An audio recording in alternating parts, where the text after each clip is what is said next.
All right there. So this is a bit weird. It's a look. Matt wants to know if it's started yet. It's just started, Matthew. So you're just on time. Nice one. Nice to see loads of scrubs here.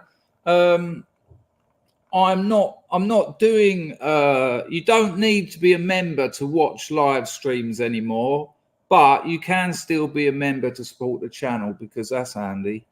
So lovely to see loads of people. Today we're going to talk to Lady Locks. There's so many bad directions I could go from that, but I won't. This is as the scrubs in the chat know. This is going to be quite weird, pretending to be a different person to the actual person you all know me as. But Lady Locks, she's a well-known figure in the lockpicking scene, and I have to say she's a damn fine lockpicker as well. Now, this isn't gonna be a lockpicking stream because that's too much for me. I don't watch any lockpicking. We'll get into that though. I'll have that conversation with Lady Locks, but she's a fine lockpicker. I watched some of her videos a while back, and we'll get into that because there's this belt system. I don't know if it started on Reddit. I don't know if I've just upset the people who invented it, but Lady Locks is right up there. She's like the Yoshida. I'm like the Yoshida Kim of that system, but she's like a proper ninja at lockpicking. So what we're going to do, have a little chat. Look, Eleanor, you're right. It is exciting. That's right. John has kind of cleared it. That's it. It's like being in my usual streams, but well, we could put a little hopefully without the filth, because when I'm improvising, terrible things can go wrong. Hello, Kevin from España, por favor. My old man used to love singing that. Anyway, hello, Glass. Glass, did you see the description to yesterday's stream? Anyway, without further ado, let's welcome my guest. She's all set up with a vice, not that sort of vice, but a vice and locks, and she's actually at it at the moment. Let's check her out. Jennifer. Hello. Look at you managing to do more there. Look, you waved, you're picking a lock. I can multitask with the best of them. It's incredible. So elephant in the room, first of all, not many female lockpickers out there, truth be told. Yeah, there really isn't. So I'm thinking the only lockpicking convention, or what they called cons, that's what the Yanks call them, don't they? Cons. The only lockpicking con, it was a bit of a con actually, that I went to was an impressioning workshop. Oh yeah. And we had Oliver Dye Derrickson, who literally wrote the book on it. He wrote the book Impressioning, didn't he? Joss Wayers.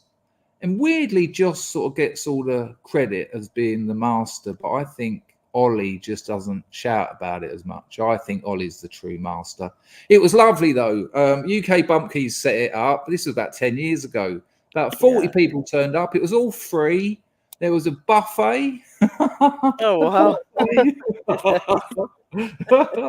And they were there and they taught everyone how to impression locks. And it was really nice because everyone did as well. People who'd been trying for years. Yeah. We got Ollie and Joss on video impressioning locks that people had brought out of the box in like 48 seconds. And, monsters. Yeah, I actually had to figure out how to do impressioning to get, through the LPU belt system to get your certain belt color. You've got to, you've got to know how to do She's opened the lock already. It's happened. Look at that. Nothing. It was nothing to her. Hello, Lee. Kimberly's on the firm. He's a professional locksmith. So nice. Yeah, well, you say that. No, he's a good lad. He is a good lad. Lee, were you at the impressioning workshop? Right, listen, Jennifer, I'll quickly explain impressioning for people who don't know, and then you can explain the belt system. Is that fair? Should we start there?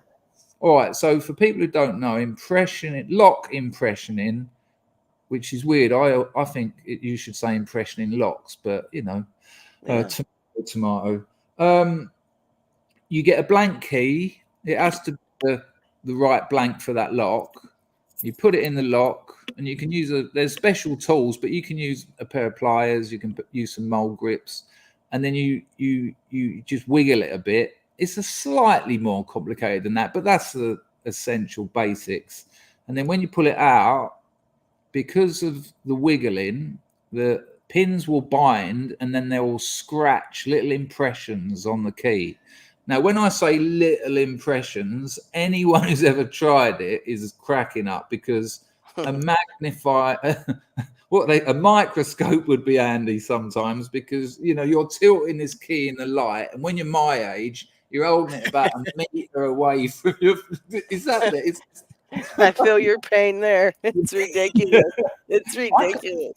Jennifer, I can't read for half hour when I wake up. It takes half an hour for my eyes to It's just. bad.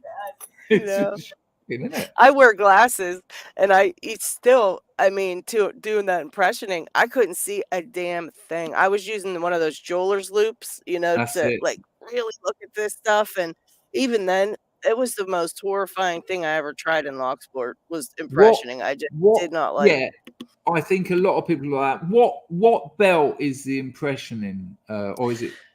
It's Explain. Hang on, let me finish explaining impression, and then we'll get back to that. So when you've identified one of these little marks that me and Jennifer took an hour to find each one, you file it a little bit, and then if you see another one, you file it back in the lock. Repeat the process. Give it a little jiggle, and not a jiggle, actually a wiggle. Pull it out, and then look for more. But now you're looking for impressions in bits you've filed. Now you do use a nice Swiss Glardon Velourbe 4-cut file, so that it's a nice surface. But now you're looking for an impression in something you freshly filed, so that's even weirder. But rinse and repeat, and the lock opens. And one of the I think what makes impressioning, what for me makes it stand out above most, I think all other lock picking techniques, is not only do you open the lock, but you've now got a working key.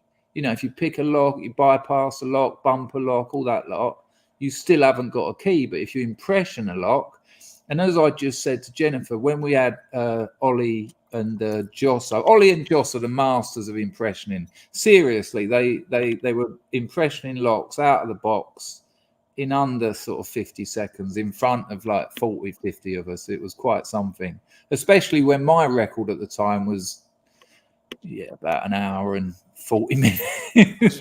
yeah. And when you see someone do it in 40 seconds, and I said to Joss, I said, how did you learn? He went, I bought 1,000 blanks and locked myself in a room until I learned. And there you go. So I'd be blind coming out of that room. I would be blind. I wouldn't be able to see for a week. well, as we just established, we'd both be a little bit blind going in. So yeah. So explain. I just want to say hello to. There's 26 people here, which is lovely. Really is lovely. I'm trying to build a community here. I mean, This is why I don't really watch lockpicking videos. And now there's horses for courses. I get that. There's some very popular channels out there, but since Bosnian Bill left, I loved Bosnian Bill's channel. I was good friends with Bill, but I just sort of. I just didn't enjoy them. That's why I made Lockpicking Legend. It's it's like all the weirdos have come and they say the same thing to me. I got a bit bored with the other stuff. It got a bit samey, and that. And they like mine because it's nuts and not much lockpicking. Look at Jennifer. She's got 4 locks there, just working her way through them. So can you explain this belt system, its origins and all that malarkey, please? I really don't know the exact origins, but I do know that it's on it's on Reddit, and they've got a Discord server for it, the Lockpickers United, and basically they've created like a belt system to rank locks that you can pick and also rank your picking, so as you learn different things that you're doing, learn different types of locks, you can submit a video showing that you can pick that certain lock. And then when you submit your video, you're eligible to get a belt ranking, and they do it like the karate belts. So it starts out at like white belt, and you pick a lock and whatever, submit it, and then they award you a white belt. And then, you pick the next one, which is yellow, and you can go all the way up to black. So all these different locks for different levels, and some are just, gets more difficult as you go, basically, because they get some crazy ass locks in there. Um So you've, if I remember correctly, which I don't, you've picked what, 8 or 9 of the black belt locks? Yes, I picked 8. I've picked 8 so far. I'm working on a ninth, but each black belt lock is just as hard as the first one you try to pick because they're all just So what sort of terribly difficult. what are we talking about? What's a black belt lock? Like the Acid 700 is a black belt lock. The Acid Twins, like the V10, Yeah, the gosh, yeah. Acid 6000, those are black. There's some high pin count black belt locks. I mean, there's a lot of black belt locks that I picked the Miwa U9. That's kind of like a teeny tiny lever lock almost with a bunch of levers inside. I was Um, about to say, where's the Ingersoll 10 lever padlock? Is that on that range somewhere? yeah. Wait, which one is it? It's a 10 lever Ingersoll. Oh, the Ingersoll is actually, I believe, a purple belt lock. So that's like kind of like a medium difficulty then, How embarrassing. I think that's the yeah. one that made me go blind.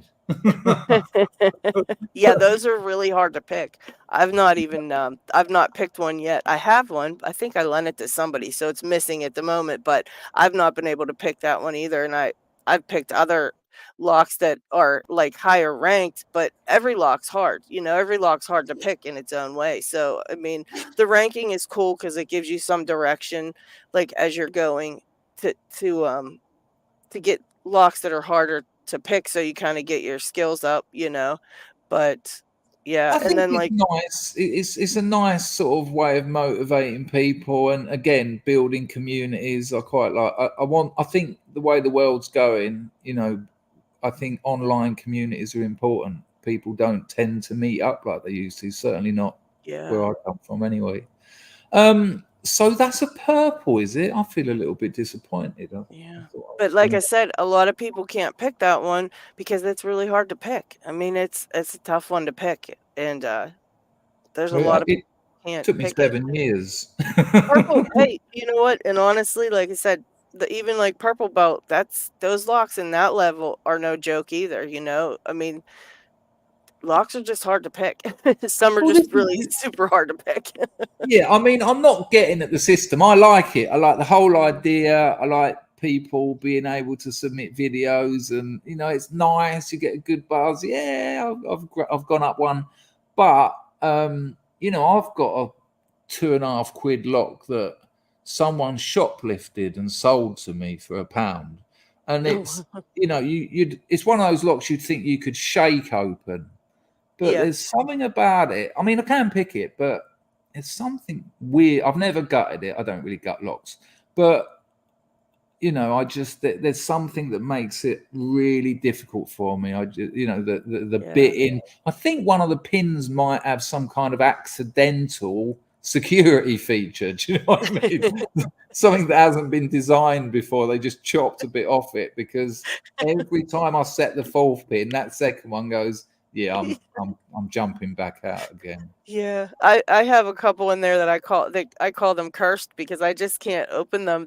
I've got one I actually sent to somebody to do some etching on it, call it like saying it's cursed because it's I think it's a orange belt lock, which is very like beginning levels, and I can't open it. And I mean, it's just cursed. It just won't open. I mean, maybe if I spent hours and hours on it, I might, but I just, there's some locks out there that are just ridiculous. Any lock can really teach you a lesson. Yeah, exactly. It doesn't What matter what colored belt it ranked or whatever. what kind of level of patience have you got? By the way, people, if you've just joined, well, we will talk lockpicking because it's only fair. But I've got a load of clips. Some of them are lock related, but we'll just relax. And some of them are funny. And me and Jennifer will have a little chat about them and see what the people in the chat have got to say. That was previously agreed with Jennifer. I haven't Yeah, just yeah. completely changed the stream she thought she was on. What is your limit? When do you throw the lock at a wall? I mean, the side of my garage has got about 30 lock shaped holes in it where I just go, nah. I honestly, every one of them is different because sometimes I don't know if I just kind of get a feeling of if I can probably like be patient enough to pick something or learn it because you got to really take your time, and sometimes some of these really higher ranked locks, these really hard ones with multiple security features in them, you really have to take it and break them down into smaller sections to learn how to do each tiny section, and then you Yeah. kind of add things in and put it together and build it back to its regular, um, lock. But sometimes I'll know, like, I'll just know, like, I don't have the patience for this. This is not happening. And then I give those to my friends because I'm like, you can have it. You can try Yeah. it. That's the cursed one. Hey, here's a gift for you. Yeah, Yeah. thank you. You can have it. It's out of my house. I've got a friend like that. I tried to get him to learn impressioning just because I thought he's actually an auto locksmith and he can open pretty much any leashy picking 2 minutes, 2.5 minutes. It's incredible. He's been Wow. practicing since when they were blind picks. Do you remember the 2-in-1s before they were 2-in-1s? It was just a pick, and you'd get a decoder separately. So he's been doing it a good. I think that was about 2004, five. They come out somewhere Oh, like that. wow. So he's been doing it a while, but. I got him a nice Swiss file. I got him a nice magnified light. Blah blah blah. And 3 days later, he just went, "What address do you want me to send all that rubbish back to?" and and he's also northern, and in England, I don't know if you know the north, they're quite well, they don't care. He just went, well, I won't repeat what he said, but he just didn't care. He said, "I don't care, don't want to do it, not interested." He said, "It's just ridiculous." He said, "Yeah."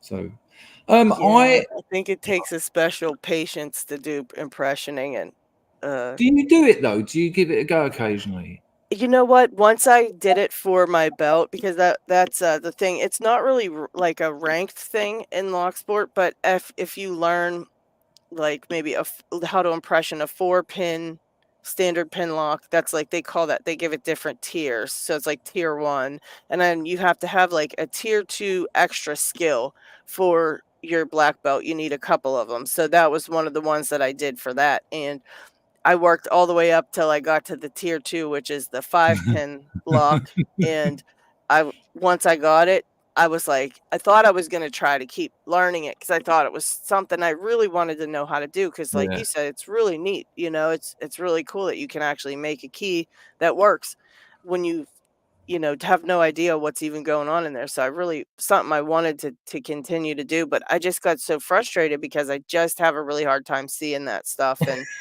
I was like, "You know what? I got all this stuff in a drawer sitting there in case I ever wanna try it again," but I was like, this just isn't my cup of tea. I don't think I'm gonna be doing this anymore." And it's a massive jump from it doesn't sound like it, but from 4 to 5 pins is a huge jump. You're like, oh God, another one. That's one more whole pin I've got to learn. What Yeah. is your main thing? Single pin picking. You know what? Yes, but I do really have been wanting to learn different bypass techniques and stuff because I know a lot of people in Locksport are very hell bent on single pin picking, and that's the thing, right? Which it is fun, and it's like a puzzle, and it's like I have anxiety. So when I sit down with a lock, it's all I think about. and I don't worry about my anxieties anymore. I don't think of anything but working on this one like puzzle, you know? So I really enjoy single pin picking, but I really think it's totally awesome to, kind of just learn all these kind of defects in a lock that makes you able to bypass it like that. Yeah. I think that's even cooler to me. I think, hey, if you know the secret and you can get in there without the key, I think that's pretty cool. And I've been working on different, learning different bypasses for different locks. And, that's kind of like what I'm working on the side. But on YouTube, people like to see single pin picking and then on short videos, they like to see the bypasses. Nobody has an attention span to watch, no, but like I'll go and pick a master lock or one like this here. It looks cool, but it's not really, it has some tapered pins in it and it's not really that hard to pick. But I'll go and people will like really want to see that, but then I'll pick like a black belt lock that took me, weeks to learn, and like it's one of the hardest locks to get into ever. But nobody around here sees those locks because we don't have like the MIWAs in the United States. So Yeah. the people that are watching my videos don't even know what that is, to think that or know that it's super high security and it takes a lot of skill and patience to learn. And so that like people just don't generally appreciate the fact that you picked this really hard lock. So it's like, and not to mention it takes 10 minutes instead of 30 seconds. So nobody wants to see that shit. So it's like It's madness, isn't it? The attention span, and YouTube obviously terrified of TikTok. I mean, the way they promote shorts now, uh I think they just want people to make shorts. yeah, You know, yeah, for sure. I was making sort of 25, 30-minute videos going into quite some detail, like leashy picking or whatever. And then, making that and editing it could take 4 or 5 hours. Uh-huh. And you get, Yeah. I've got nearly 15,000 subs on this channel, and you get 800 views. And you're Yeah. like, and then I can make a short where I just set light to a lock and bumped it. I can do that with my eyes closed with one hand, and it got like 12,000 views. Yeah. Yeah. Just It's a makes bit, you wonder. It's like, what the heck? yeah, exactly. So when you were talking then, when you weren't picking a lock, I could see your hand moving, and I thought you should get like a glove puppet, and then on your channel, when you're doing that, Eh, like one of those little sock puppets with eyes. I have a I And then have a even picking locks with it. I'll just put this in my mouth. I had a skeleton hand I used in one of my videos. Amazing. Amazing. So it's the inevitable question, but I think it'll be interesting. So why, when, and where did you start lock picking?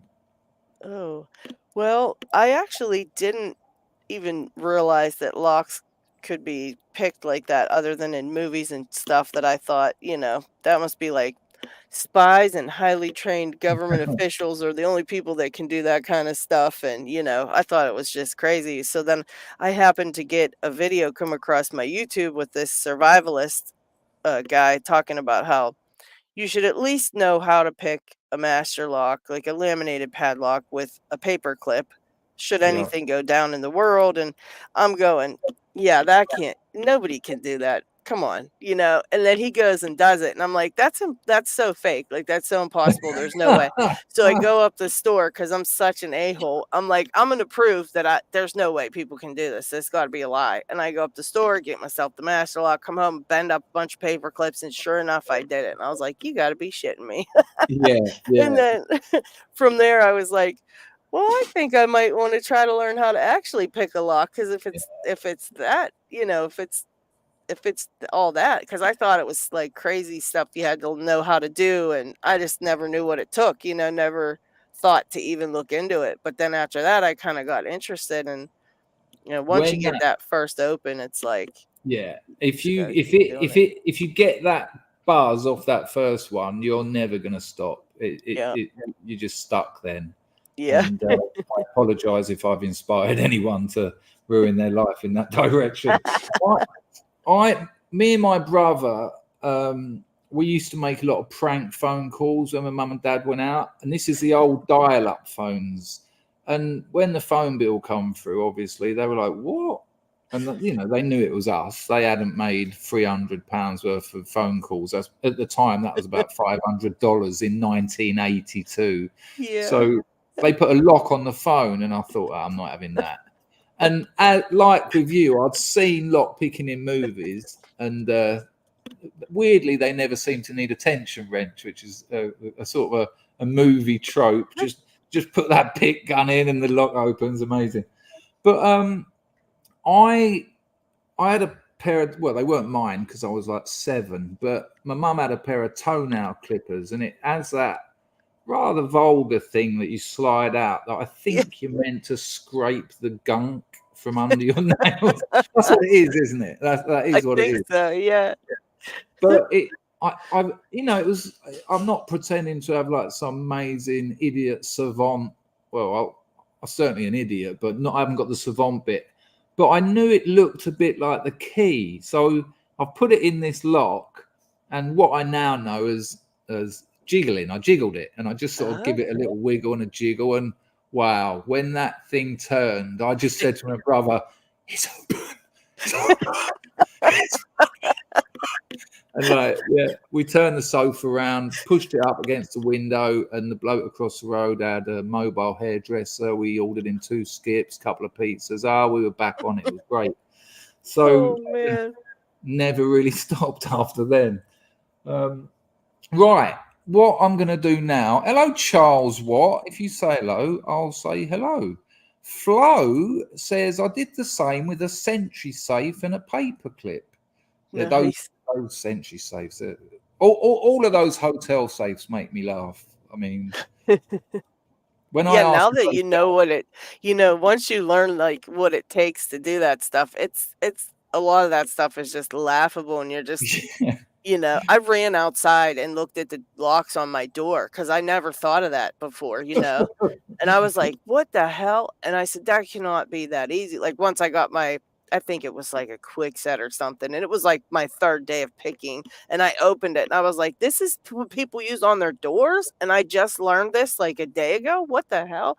And I went and looked. I was like, "I can't believe how just the illusion of a lock, what it makes you think about," because I know, at least for me, I really thought that was like, once something was locked, it was locked, and that was Yeah. that, Yeah, and like you say, I mean, it's that tiny bit of metal, and it separates the whole world from your property and family. Yeah. And when after, like you say, 2-3 days picking, you can open that, there's quite a significant problem there, I think.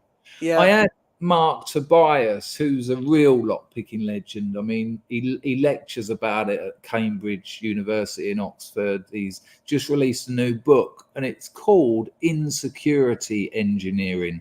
It's a play on words with a mate of his book that was called Security Engineering. And he talks about the way that lock manufacturers, they know they're making products that, I don't want to put words into Mark's mouth, but they're not really fit for purpose. Yeah. He wrote a book with I can never remember how to pronounce his surname. Mark Tobias, and his mate is Tobias Blumenthal or something, Blumenthal. But the pair of them. So people, I have to go back a bit here. I think we're going back about 10 years. But what's it called? What's the M3? The Medico? Yeah, that's it. The Medico biaxial at the time was considered the most secure lock in America. They threw the book at it in terms of security features that were available at the time. Yeah. The cuts on the key even have angles on them, so that the pins have got angles at the bottom. So you've actually got to turn the pins. The key turns the pins at certain angles. That's just one of the many features. And Mark and Tobias, they spent 18 months investigating the Medico biaxial. And at the end of that process, I think he said I read the book, but it's so in depth. It's like I'm reading it thinking, what is this? What are we talking about now? I don't even know what that is. It's really, is that book, that's not the new book, that's the old one. It's called Open in 30 Seconds. And if you are a serious lockpicker, I can't recommend it enough. But he can bump that lock, and Oh that blew, wow. yeah, that blew my mind, because bumping's my favorite technique. I absolutely love it. It's what got me back into lockpicking as a young man. Yeah. But he also produced 3 keys. Was it 3 or 4? I don't think it really matters. That would open. Now, I don't know whether it was the M3 or the biaxial. They're not the same, are they? The M3 come after the biaxial, or is it the biaxial M3? I think I think they're different. I think the M3 came after, Right. but Okay. I could be wrong. I'm not really too familiar with all the different Medicos. I've picked a couple of them, but not not anything like all, not all of the different ones, but I know there's a bunch of different ones and they're Yeah. all crazy. They're all Well, crazy. I just wanted to check that you couldn't correct me. So as long as you don't know, I'll just go ahead and Yeah. lie and pretend I know. But they ended up with 3 keys that would open 90% of the Medico biaxial M3s on the planet. Wow. 3 keys. Now I've got to give this to Medico, because a lot of manufacturers, they stay away from lockpickers. But Medico got in contact with Mark, and Mark worked on the M4.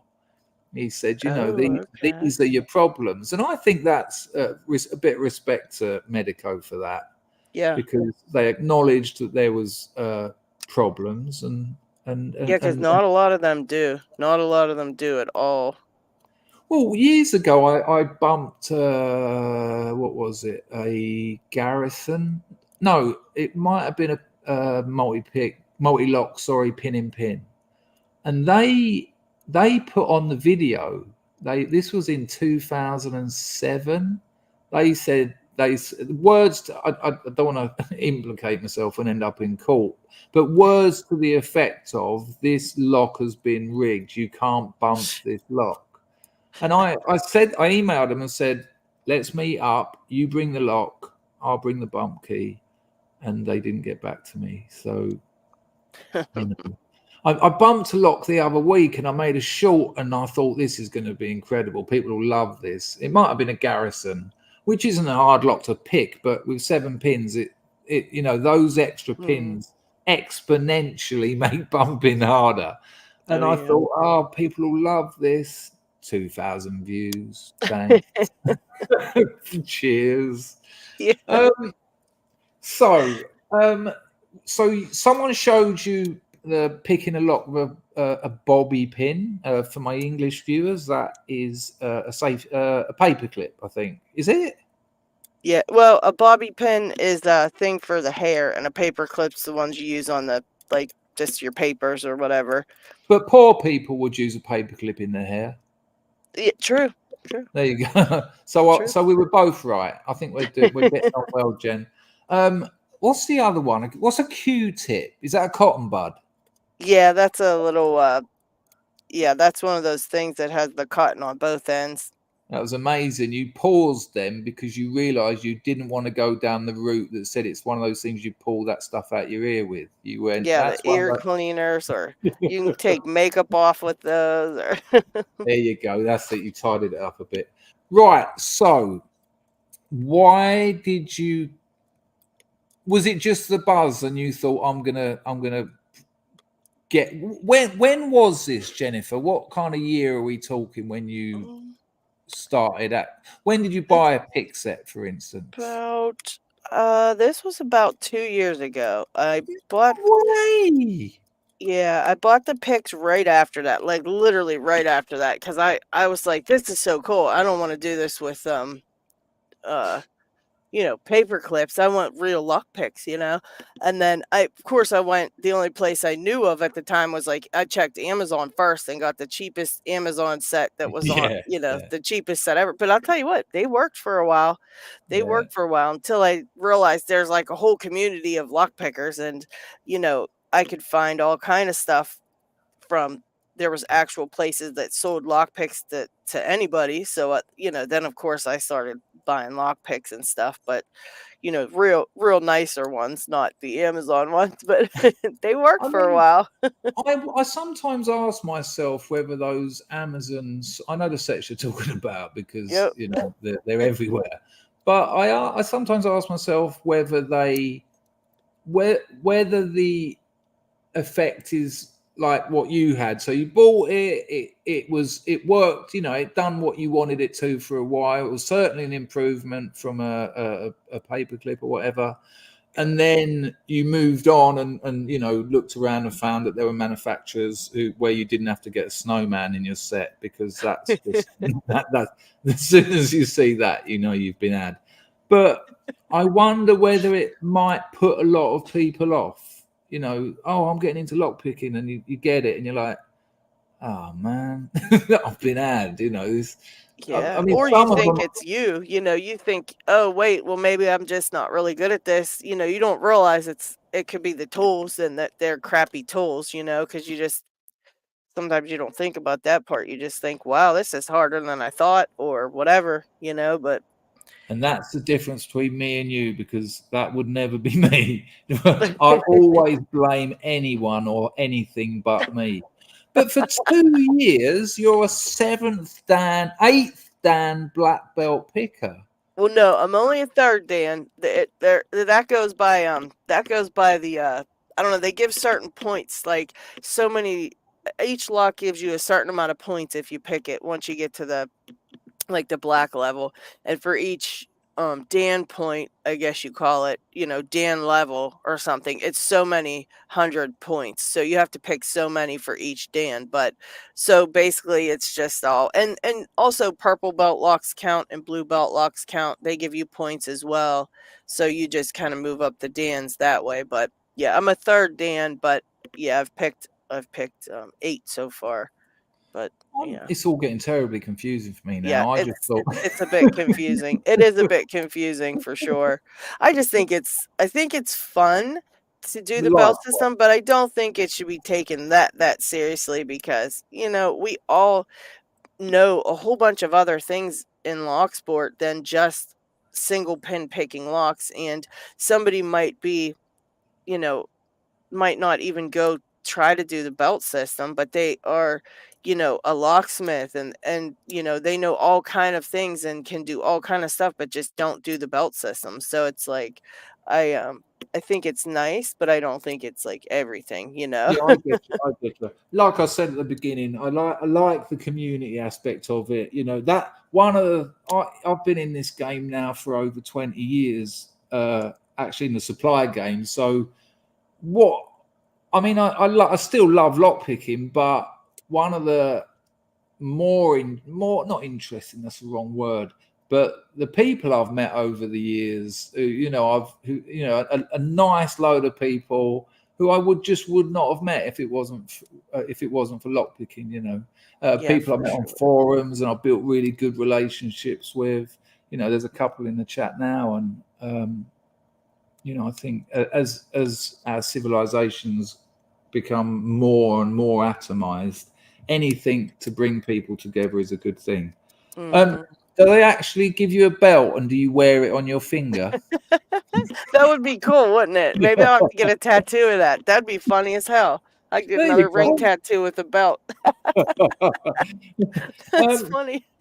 Greg Chevalier, I hope that's how you pronounce it, because that's really nice surname. I would milk that as far as if anyone I met and they asked me my name, I'd say it's Gregory Chevalier.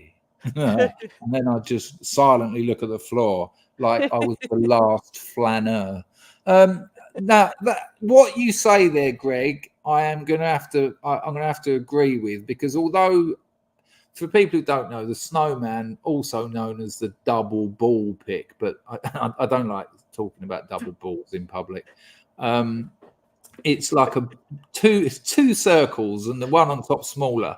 And I was slagging it off. It's my go-to slag off pick if I'm having conversations. And a mate of mine said to me the other day, funnily enough, one of the people I was talking about who I met years ago, funnily enough, I rung it. I bought something off him from eBay, rung him up, screaming at him that it was it didn't work and it was rubbish. And by the end of the call, we were best of mates, and he's still a mate today. He's yeah, interesting. But Oh, he that's said to me, he said, don't knock the snowman, which is an interesting image. But he said because they're quite good for raking wafer locks. So actually, Mr. Chevalier, yeah, yeah. I mean, I don't know if they were invented for necessarily for that. yeah, I don't Um, know. I, But I, I've heard that too. I've heard they're good for wafer locks. what do you make about raking? People always well, I love it. I just Hmm. love. Yeah, I think it's pretty cool. Like I said, any way you can bypass the lock pretty quickly, I think is the neatest thing ever, honestly. You Yeah, know? yeah, really nice. People get funny with me when I say that. Especially, I mean, I'm a member of a lot of forums incognito, and you know, there'll be a noob on there saying, "Oh, I've only started lockpicking. I got a set last week. Um, can someone help me with raking?" And like within a minute, there's 30 comments. No, don't worry about that rubbish. Don't bother with that shit. And it's like, whoa, steady on. What, you can open a lock in 4 seconds? No, you stick with it, son. And when Yeah. Raimondo brought the Bogota out, I mean, I was picking locks in a world without Bogotas, and oh, they're trademarked now. I'm not allowed to say that. I got cease and desist. Sorry. The triple pick, very shiny rake. Um, I was picking, I was raking before those, and when got hold of a set, well, I made my first set. Um, they look like Bogotas on acid, but they sort of done the trick. But it was incredible. It revolutionized raking, and like people, I was giving them to like my mum and saying, just put that in there. Now just move that in and out. Not the sort of conversation you want to have with your mum out of context. She had the picks in her hand, the rakes, and then she's opened it, and she was like, "Oh, that's nice." And that was the last of me and my mum's lockpicking conversation. Um, Cranky lockpicker. It's going to be cranks from now on, my friend. I'm going to hit you up about something as well. I think I already mentioned that to you. BB always rate locks. That's going to be Bosnian Bill, isn't it? Yeah, I mean, you know, I just, you know, if you're not into it, okay, that's all right. But I don't see why people are so, you know, they go in a real gusto and anger to tell Yeah. other people not to be into it. I don't know if that's necessary. Yeah, like I said, I think it's all, I think the LPU is more based on trying to show people to single pin pick locks, but that's not the only thing to do. I mean, that's not the only way to do it. There's several things you can use to get them open, and I think it's really cool to try everything. I think at the end of the day, um, just doing it, getting it open without the keys, it's really cool. You can Exactly. impression something or rake them, or there's bypass tools and there's different, some locks just have different defects that allows you to, push on something or move something. And there's padlock shims and there's so many things and leashes. And I think it's all fun. And I think, yeah, it's snobbery. Exactly. And I think it's just, I think it's Yeah. all in Oh, what you wanna learn how to do, and I think if you're having fun and that's what you find fun and whatever, then do it. Who cares? You know? yeah, and you know, if you've got a lock and you're struggling a little bit single pin picking, just drag a rake through it a couple of times before you start, and that 6 pin lock might now be a 4 pin lock, and that Yeah. might just give you the confidence to like who just said it then? There you go, Flow. I imagine that's Flow. Correct me if I'm wrong, and I'll ignore it. But I rake when I'm struggling with a lock just to prove to myself it can be opened. Yeah, if the amount of locks I've wasted lifetimes on trying to pick, and when I've gutted it, the pins are broken. That's why I haven't been able to pick it. So it can be quite handy. Right, this lock does work. It is functioning. Mr. Also, like, Chevalier. if you're talking about real world stuff, you know, if you're talking about real world picking, what in the world would you use the longest possible thing to pick a lock? You know, you would want to do it quickly, would be my Yeah. guess, and you would Yeah. want it to be done the quickest. And a lot of times, raking is like the quickest. And again, most of the locks that we see, at least where I am in the US, can be raked because they're not super high security locks. And you know, so it's a skill by itself too. You have to learn how to rake a lock. There's a lot of like nuances with the tensions and things like that. So it's not just any old person can do it and whatever, because it does take a bit of skill and you have to learn it, you know, just like the rest of it. And like I said, I think it's you should know that stuff. If you want to know how to manipulate locks, you probably should learn all the ways that there is to do that.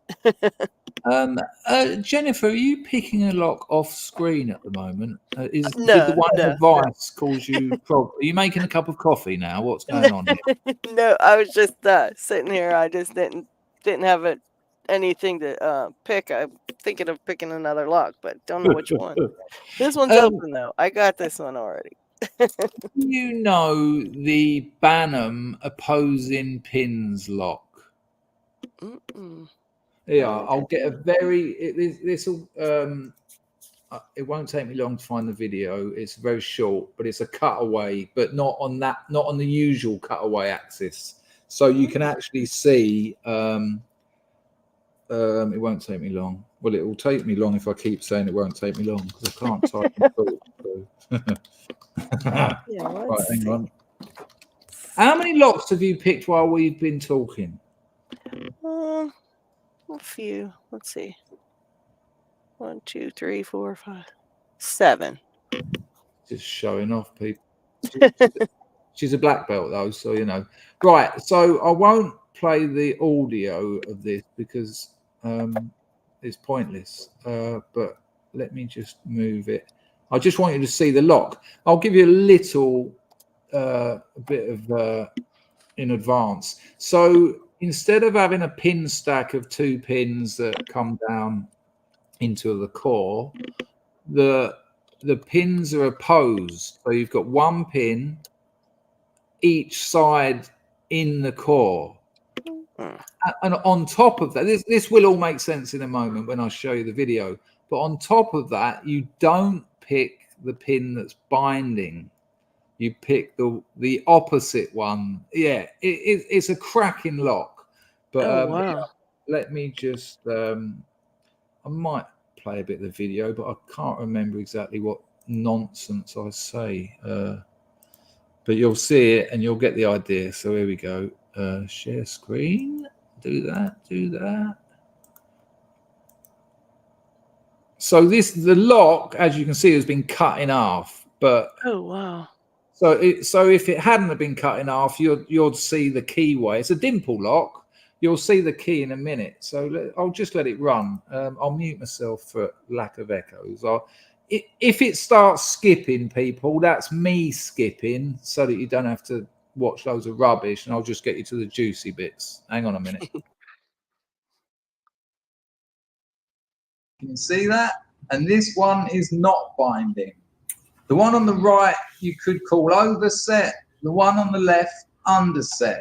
Now, I've only got 1 pin pair in this cross section, but if you're picking it, you're going to have to deal with 6 of these. Now, what makes this lock unique is you need to pick the one that isn't binding.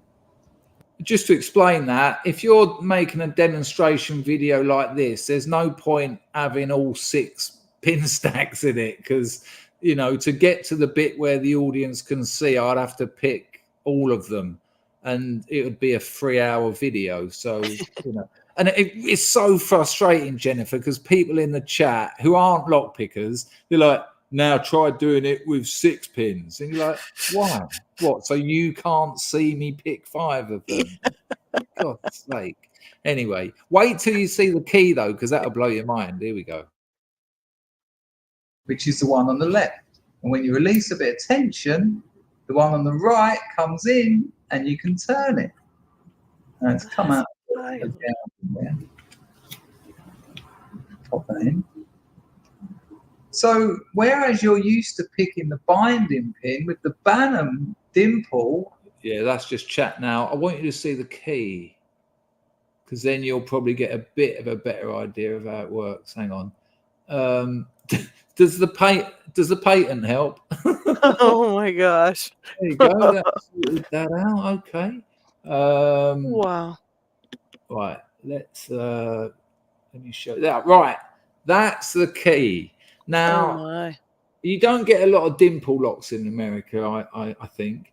But what makes this different from all other dimple locks is those holes go all the way through, because what the different size holes do is let the pins move further into the hole, and so That's it's not crazy. so that if you remember the image I showed you before, it allows the pin to sort of go right into the core, so it's not binding with the housing. And then the other side of, say, one of those bigger dimples there will be the opposite size, so it'll be tiny. So the other one can't move so far, but the pins touch when you put that key in the lock. All the pins touch each. They touch to open. They all have to touch. That is wild. Yeah, it's a cracking lock. I'll play a little bit more of the lock, and I'll show you. I'll pull it open so you can have a look. That allows that to move out the way, and of course the plug to turn, and then there you go. So you can see. I don't know if you can see my cursor, but you can see they're touching now. Yeah. And so the key will allow that. And so now this pin isn't being prevented from turning because it's not sticking into the housing, and nor is this one. And yeah, it's fantastic. But yeah, I'll have a look at this. But you can see there's that sort of circular external shear line. And you can see there that some of these are the overset pins, the right-hand side one on the cross section, and some of them are lower, meaning there'd be the opposing one, which was the left-hand one on the cross section. And you'll see that I don't even know what that means, what I just said then. Just nonsense. But I do take that housing off so you can have a look. Now that one, I'm guessing I've overset that one. That'll be poking out the other side. I'm trying to get them all. See, yeah, if you look at numbers 4 and 5, there's 5 there. Try and get that. I mean, you can see how tricky these tolerances are. I'm just trying to. No, 5 looks a bit dodgy. Jennifer, did you see? I said if you look at pins 5 and 4, and then I played around with 6 and 3. I do that all the time. All the time. I think other people who make lock picking videos cut people a little bit more slack when you make the odd mistake. But yeah, that if you haven't had a go at that lock, I mean they're about. I mean, if Lee, I don't know if Lee Kimberley's still here, but I think they're. Hello, DMAC. I think a new one of those locks, and you have to get all the door furniture with it. But you're looking at about, in dollars, I think it'll be about $350 for one of them. Wow. Yeah. That's really definitely a very cool lock, though. Yeah, it is a cool lock, but I spent a couple of days on it, and then I sent it to Bosnian Bill, and it was in his bag of I don't know, I can't remember what he called it, but just the locks that he couldn't pick, basically. The naughty bucket, yeah. Yeah, there you go. Hello, lock picking. Nice to see you. Some short pickers can't count. I don't know what that means. Is that an American thing, or am I just mental? I think it just means we can't count. Like, there you go. No, I'll take. That's it, stuff. Frankie. The naughty bucket. That's what it was. He got it out. Yeah. Oh, I miss Bill's videos. What I really liked about Bill's videos was and that's what I tried to take on in my channel.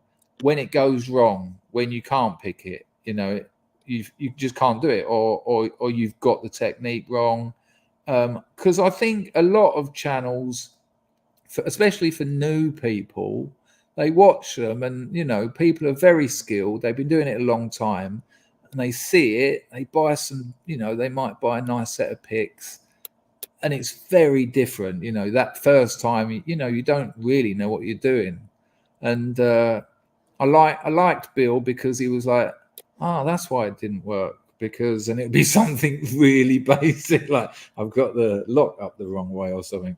Hello, Tequila Dave. How are you? Life without a naughty bucket would be boring. We're not talking about that sort of naughty bucket in your bedroom cabinet, though, Dave. But nice to see you, and it certainly would be. Lockheed has he's given me a little bit more information. There you go. That's what Jennifer said. So yes. Oh, I get it. I get it. So what you meant was, so in short, lockpickers can't count. There you go. Nice one. It was all my mistake.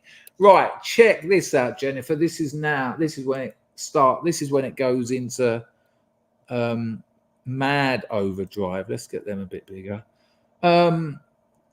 Jennifer, do you consider your nail varnish before making a lockpicking video? You know what? I never used to, and now I just try to keep them painted because when I do a video without them painted, people will complain about it. Oh my God! Yeah, You've demonstrated amazing skill, but all those chipped fingernails, I just can't look at them. I'm sorry, it's just not yeah. good enough. Shocking. I can understand that though. All the gender differences of lockpicking. Right. Yeah. So I found a video called "I Made a Robot That Picks Locks Without a Pick." Oh shoot. It's very clickbaity, and I want to say that I'm not digging this bloke out. He's obviously his channel is more about engineering, so he made himself a project about engineering. So I'm not digging him out for that at all, but I would be very interested if anyone in the Lockheed lockpicking needs to paint. Are you a man or a woman? I don't know. Well, these days it don't matter, does it? Lockheed's my co-host on Picking Time, and he painted his nails one time Oh to my! be on Well, there there with you me. go. He Well, painted he his reckons they nails. need a touch up. Parky reckons you should put a little message on them. Well, Parky, we've already been here, and she's maybe gonna wear a black belt on her finger, so it's going to cause a lot of confusion when she. That's going to add another 30 minutes to making a video. Getting all her hands. Yeah, it is annoying because sometimes I'll just want to, I'll have a lock that I want to pick, and I'll go, oh yeah, I'm gonna make a nice video, and I'll get everything out, I'll have it all ready, and then I'll go like this, and I'll go, oh man, damn it. Well, So now it's an hour, right? Because you got to take all your nail polish off and fix it up and then wait for it to dry. And it is super annoying. And a lot of times normally I don't keep my nails painted at all because it's just something I never do. So, but now they're painted all the time just because I'll sit down and make videos randomly and, have to touch them up and stuff. And I'm getting real annoyed with it. well, it's a really weird turnout that getting into lockpicking has caused you to paint your nails. Yeah, But for sure. for me, I just have to, and we go back to the gunk scraper. I just have to make sure there's no unpleasant sort of, I don't even know what that stuff is, but there's usually plenty of it about before a video. Anyway, let's move on from my dirty fingernails. So I just want to say this again in case a bloke watches this. I'm not digging you out, mate. You're clearly not a lockpicker. But I'll be very interested. Hello, Texas Fire. Very nice to see you. Oh, hello, mate. Lovely to see you here. Bannons are the bane of my life. I developed several tools, but all too finicky. I had no problem, but anyone else could get them to do it because you don't pick the binder, only non-binders. Tension is negligible. That's what I said. I didn't know you were a lockpicker. Are you just repeating what I just said? you blagging me? Hello, Packer. He says, sell advertising space on your net. There's another revenue for you. There you go. Another revenue stream. Hello, Southpaw's Pete Picking. Are these your people, Jen? Yes, yes. Amazing. Lovely to see you. Thank you for coming and giving this a go. I'm Yeah, not thanks. everyone's cup of tea. I'm usually not many people's cup of tea, but thanks for giving it a go. It's really appreciated. Hello, Dave. Nice to see you. Right, so I'll be interested when I start playing this video, and I won't watch the old video because you'll get bored, but I'll be interested. There's one word that someone might put in the chat, and if you look at that, he did as well. Yeah, I'm blagging the bum out of it. I thought you said exactly what I said. I didn't think you were a lockpick. I knew it. I knew it. Amazing. Fair play for trying that out. Hello, Nola.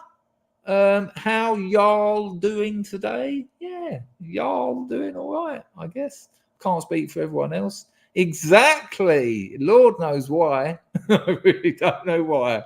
I won't impose any of my videos on you. Well, I just did actually. Right, so let's get back to this. Sorry, Jen. I do know you're still here and you're doing an amazing You're job. fine. You're fine. I'm having fun. That's the main thing. There you go. Right, have a look at this, people. And I wonder if anyone. Hello, camper fan Jim Bob. It certainly is most delightful. That's a very in gag. I'm not going to explain to people who don't matter. Doesn't matter, Parky. I'm always happy to correct them, especially when they're being very nice to me. Preposterous. You're awesome. I'll take it. I'll take it. I'll double it. I'll fake it till I make it. Yeah, shoot on sight, fire at will, shoot to kill. Your spelling was fine, mate. If you know it's wrong, you know it's right. You know what it means. That's what I always used to say to my brother anyway, when he was smashing me over the head with a tin pan. Right, here we go.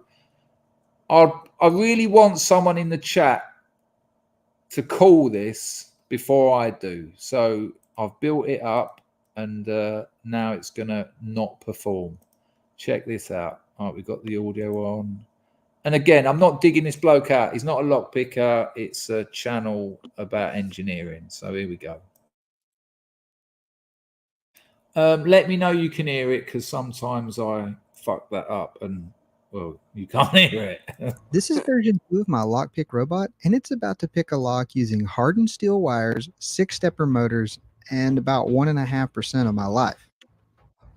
Traditionally, there's usually a pick involved in moving the pins up and down, but we're going to do something a little different by using a special key blade where the wires can pass through. Right, anyone? Thank you for the audio check, people. Anyone got anything there? Oh, Tequila Dave is on it. There you go. Yeah. That's exactly what I thought. He spent 5 days reinventing the Sputnik. Now, for people who don't know, well, I'll just lose that screen. And again, like I say, it's an engineering channel. But there is this pick. This is a little video of Mark Tobias again, funnily enough. He's talking to Ollie Dye Derrickson and the other geezers, Manfred Goff. And he's talking to them about the Sputnik. Now, the Sputnik is a lock-picking tool. It looks like the Soviet spaceship, the Sputnik. Its profile, what's the word? It's a, Oliver. Oh, you can't see. Hang on. It's profile specific. That's the word I was looking for. So you can't. Oliver will make you one of these, and they're not cheap. But if you want one, he will make you one. It's profile specific. So, for instance, you'll have an Abus profile on it, and then there's like, imagine a top E guitar string that's been threaded through some turners, and then they all come out of the top of the key blade correctly spaced for that specific profile. And That's then you wild. turn the little turners. You're going to see Ollie demonstrating it here. And as Tequila Dave said, it looks like a 3D printed Sputnik. And I sort of felt a bit sorry for the bloke because it was like, mate, you should have just Googled it. But it's kind of good that he, as a non-lock picker, he sort of invented a well-known sort of tool. That bloke in the old man Fred Goth, he looks like someone from an 80s sort of. I don't want to say any more about that. Right, here we go. Let me know we've got audio. At Lockfest 2016 in the Czech Republic. I now am speaking with one of the top impressioning experts in the world and one of the top forensics experts in Europe. So Oliver Diedrichsen and Manfred Goth. And we're going to demonstrate a very interesting decoder called the Sputnik for opening pin tumbler locks. And it was... So that fella there, that smug. Come on, Ollie. He's the bloke who come to the impressioning workshop with Joss Wayers. And believe me, when you see someone impression a lock in 40, 50 seconds, you're like, yeah, okay, I will bow to thee. But Mark Tobias is doing this little interview. It's only a couple of minutes long, but we won't watch all of it. It's someone else's content. But there's a very interesting story. You can read a blog. It's on Lockpick World or UK Bum Keys, but it's the story of the Sputnik lockpick, and it was a German domestic thief, and he invented it. He invented this tool. He sort of sat there and was like, and there was all these domestic burglaries, and they were sending the locks off to forensic because there was no signs of forced entry, there was no bumping marks, there was no pick marks, all this, and the forensic places were like, "Oh, there's nothing. It hasn't been picked. This lock hasn't been picked, and all this." Wow. And so I can't remember exactly what happened, but they busted him about something else. Some real minor thing, like he nicked a pack of crisps from the local shop and the police just turned up at his house. He thought he had nothing to hide, even though he'd robbed about 100 houses. They've gone in his house and his coppers sort of seen this weird little Sputnik-like thing on the side. And he was like, "What's that?" And the bloke's face sort of went red as a beetroot. "Nothing." But in German. I think the German for nothing is nothing. And they saw it had a keyblade on it and they took it with them, sent it to the forensics people. They then picked some locks of it, matched it up to the locks they'd been sent from some of these houses. And yeah, he was banged to rights. They sent him away. He got locked up. But the Sputnik then was a new, a very innovative lockpicking tool. But being profile specific and at about $1,500 a pop, it hasn't quite, it's not that popular as a tool. But anyway, we'll get over the chatting bit and I'll just show you him working it. But you'll see how similar it is to that plastic one. We'll go back to that after. Have you heard of the Sputnik, Jen? No, I've not heard of it. That's really neat, though. It's a cool idea, isn't it? Yeah, it sure is. Let's roll it. Hello, Downfall. These are all your people. I love it. It's so nice of you all to come and give it a go. Really appreciate it. Let's have a look at this. Yeah, these guys are great. These are Yeah, great. thank you. Really cool. Pin. The working principle of the tool is you can manipulate each of the pins independently in the lock by a small wire which extends in the pin chamber. Can you see that, Jen? Can you see that little bit of wire coming out when he turns the turner. Yes, and then you're feeling each pin as we normally pick locks. Yeah, but it's and the funny thing is, it works perfectly well on locks which have pick-proof pins, the so-called mushroom pins. There it works best, and I can demonstrate it if you like. So, what kind of lock are we going to open here? This is a standard Airbus 5. I mean, Mark Tobias is That a thing's legend sick. with locks, but he can't focus a camera, can he? I think so I might send him a little booklet on how to do that. But it shows you how old this is when he said, what did he say? He didn't even say security pins, did he? He said something very strange. Anyway, here he goes. He's going to pick this. I think it's an Abus because that story of that thief was in Germany. He made it Abus specific.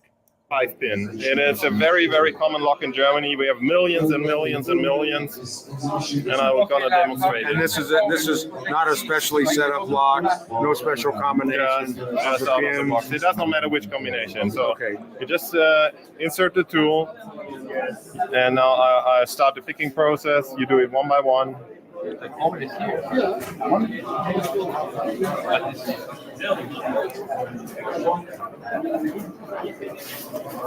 It's nice that the What is he empty planning? glass box behind him is perfectly focused. Completely missing the Sputnik.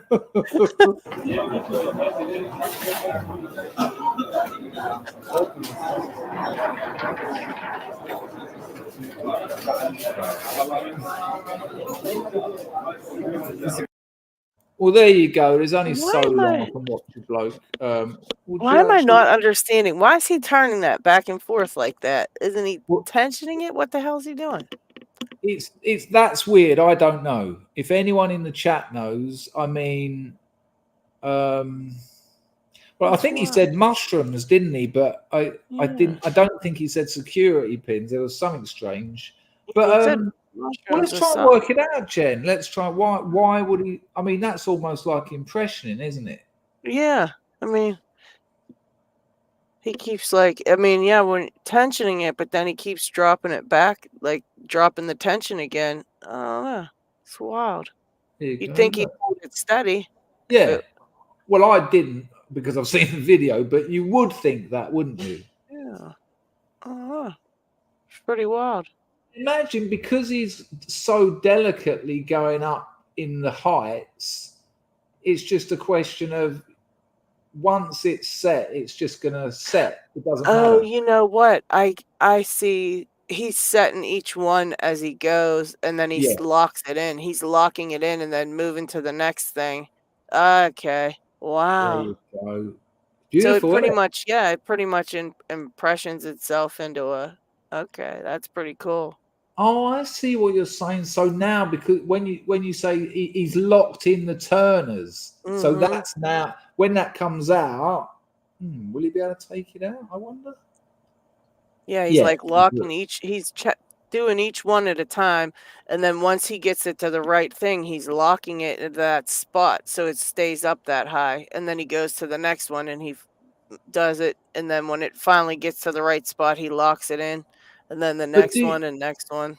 But do you think he can take the tool out with all those bits of wires that are up at their different heights without damaging them?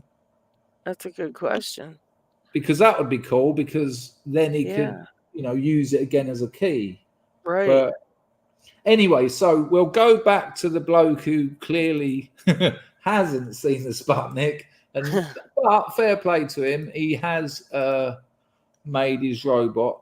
But there's a bit of me, and I don't want to, it's an interesting video, but there's a bit of me thinks he may well have seen the Sputnik and just choose not to mention it.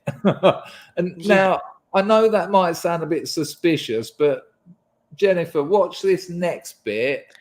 It's very similar. There you go, Cranky. He said non-pickable pins mushrooms. Yeah. Time, eh? Right, here we go. Watch this. I will put the volume on. Check it.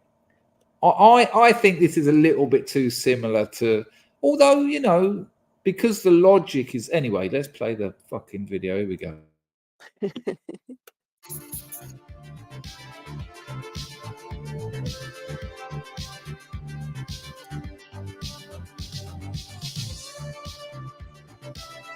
Like everything I do, this took a couple of versions to get it just right. But after a while, it turned out. Here it is. Hang on a minute. Man. I've seen one of those before. Yeah, and now That's what a he little does? suspicious. I mean, here's the thing. I totally can give him a pass because he's using it. It's a robot doing it, right? But like you said, it looks pretty much the exact same as the Sputnik, and that's kind of Yeah. like where, you know. Yeah, yeah, and you know, maybe a doff of his cap to the original wouldn't have damaged the video, I don't think. But what's mad, in his hand now, he's got a very good lockpicking device.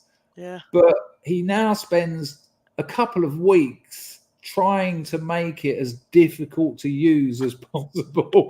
It's quite something.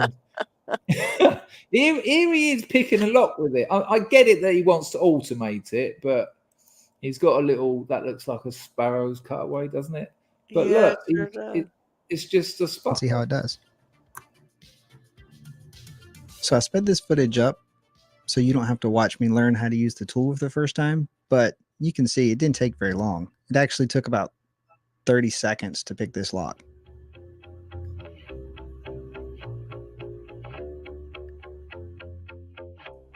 So let's swap out these regular pins with some security pins and see how it does.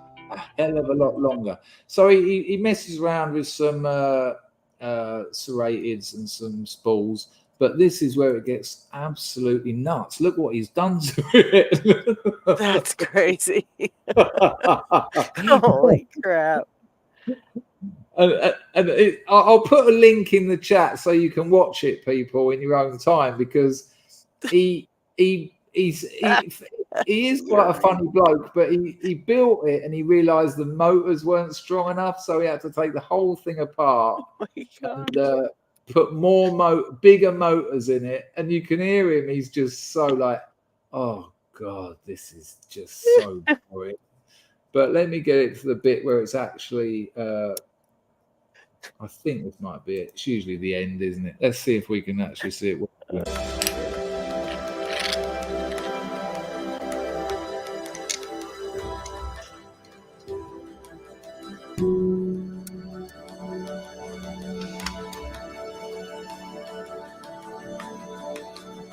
All right, doing a test of brute force. Oh my gosh. The rousing music, crazy.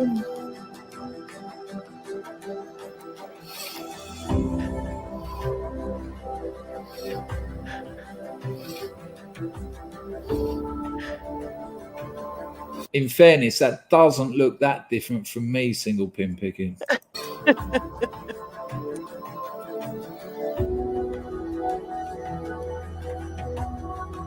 He's like 4 days later, and there's a shot somewhere. Look at him cleaning up while it's still picking. oh god. And you can shake those barrels practice like those. Come on. Look at it. Fed up to Although I'm disappointed that it's not as fast as I would have liked, it is so satisfying when a project finally works. Now, I'm not going to bore you with hours of it picking security pins because all the footage is almost identical. It's just the pins are different. And I don't want to mess with it anymore. I made a completely new version of the manual pick. I put all the STLs for it and the robot, as well as the firmware on GitHub. I'll drop that link, people, into the chat. It is worth a watch because, you know, I mean, people who are into lockpicking tend to like engineering. Obviously, not all the time, but as an engineering experiment or whatever you want to call it, it is actually quite interesting. I just feel that cool. I mean, It's just very- making that into that giant monstrosity was pretty impressive. I mean, there you go, people. It's that link there. Well, the only one I've put in the chat. Right. So we've done that. Right. God, I'm looking at the clips I've got now. And so that's really the end of my lockpicking clips. So that's weird. I am now going back to 2007. I'm not a fan of drum and bass. I like some of it, but if you said to me what music do you like, I wouldn't say drum and bass. But in around 2007, when YouTube videos were made out of Lego, there was this craze. This might mean something different to you, Jennifer, because in England we don't have those American churches where everyone sort of dances like mad and starts sort of having a seizure. yeah. We just don't have it. In English churches, it's not like some bloke on stage going, "Will you love the Lord? Will you love the Lord?" So You sounded totally different. well, I should hope so, because if that was my normal voice, I'd be terrified. But there was right. So people, I'm just telling you, this is a clunky, very. This isn't a segue. This is just we've done the lockpicking bit. Well, Jennifer's continuing to demonstrate her skills, which is probably saving the video at this stage. But there was a spate of people who were cutting British drum and bass with live MCs over clips of American churches where they dance a little bit wildly, shall we say. I'm not pretending I discovered this. I imagine most of the English people in the chat have seen them. There was like hundreds of them made, but this is one of the earliest ones. So just so you know again what's happening, this is Andy C, MCGQ, Clips and Friction, New Year's Eve 2007, but the images are taken from those crazy American churches. I can't play too much because I'll probably get a YouTube yeet. If that does happen, see you later, Matthew. Thanks for popping in. If that does happen, 3 minutes time, I'll be back. God, we've done an hour and 22 minutes already. I won't keep it for much longer, Jennifer. But let's have a look at this because it is very funny. You know him, do you, JP? Doesn't surprise me at all. No doubt you used to serve him his Jack and Jills. Here we go. Check this out. It is very funny. Maybe not for Americans, but we'll give it a go. If I remember how to use the internet. Here we go. This could fall like a lead balloon, man. It seemed like a really good idea at the time. Here we go.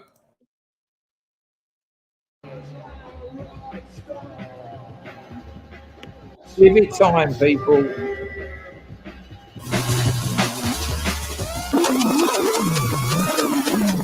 I want to hear some real fucking loud noise because it's the brand new year. Ready? 1, 2, 3. Knife! Yo! Watch out! Ready? Hey! Now better move your body, crazy. Stop it, yo, your body. Move your body, crazy. Stop it, it's your body. Me and you. Look at the focus, man. And this one dedicated to us. All right, please stay behind bar. Yo! Switch it up. Why you mean? Hey!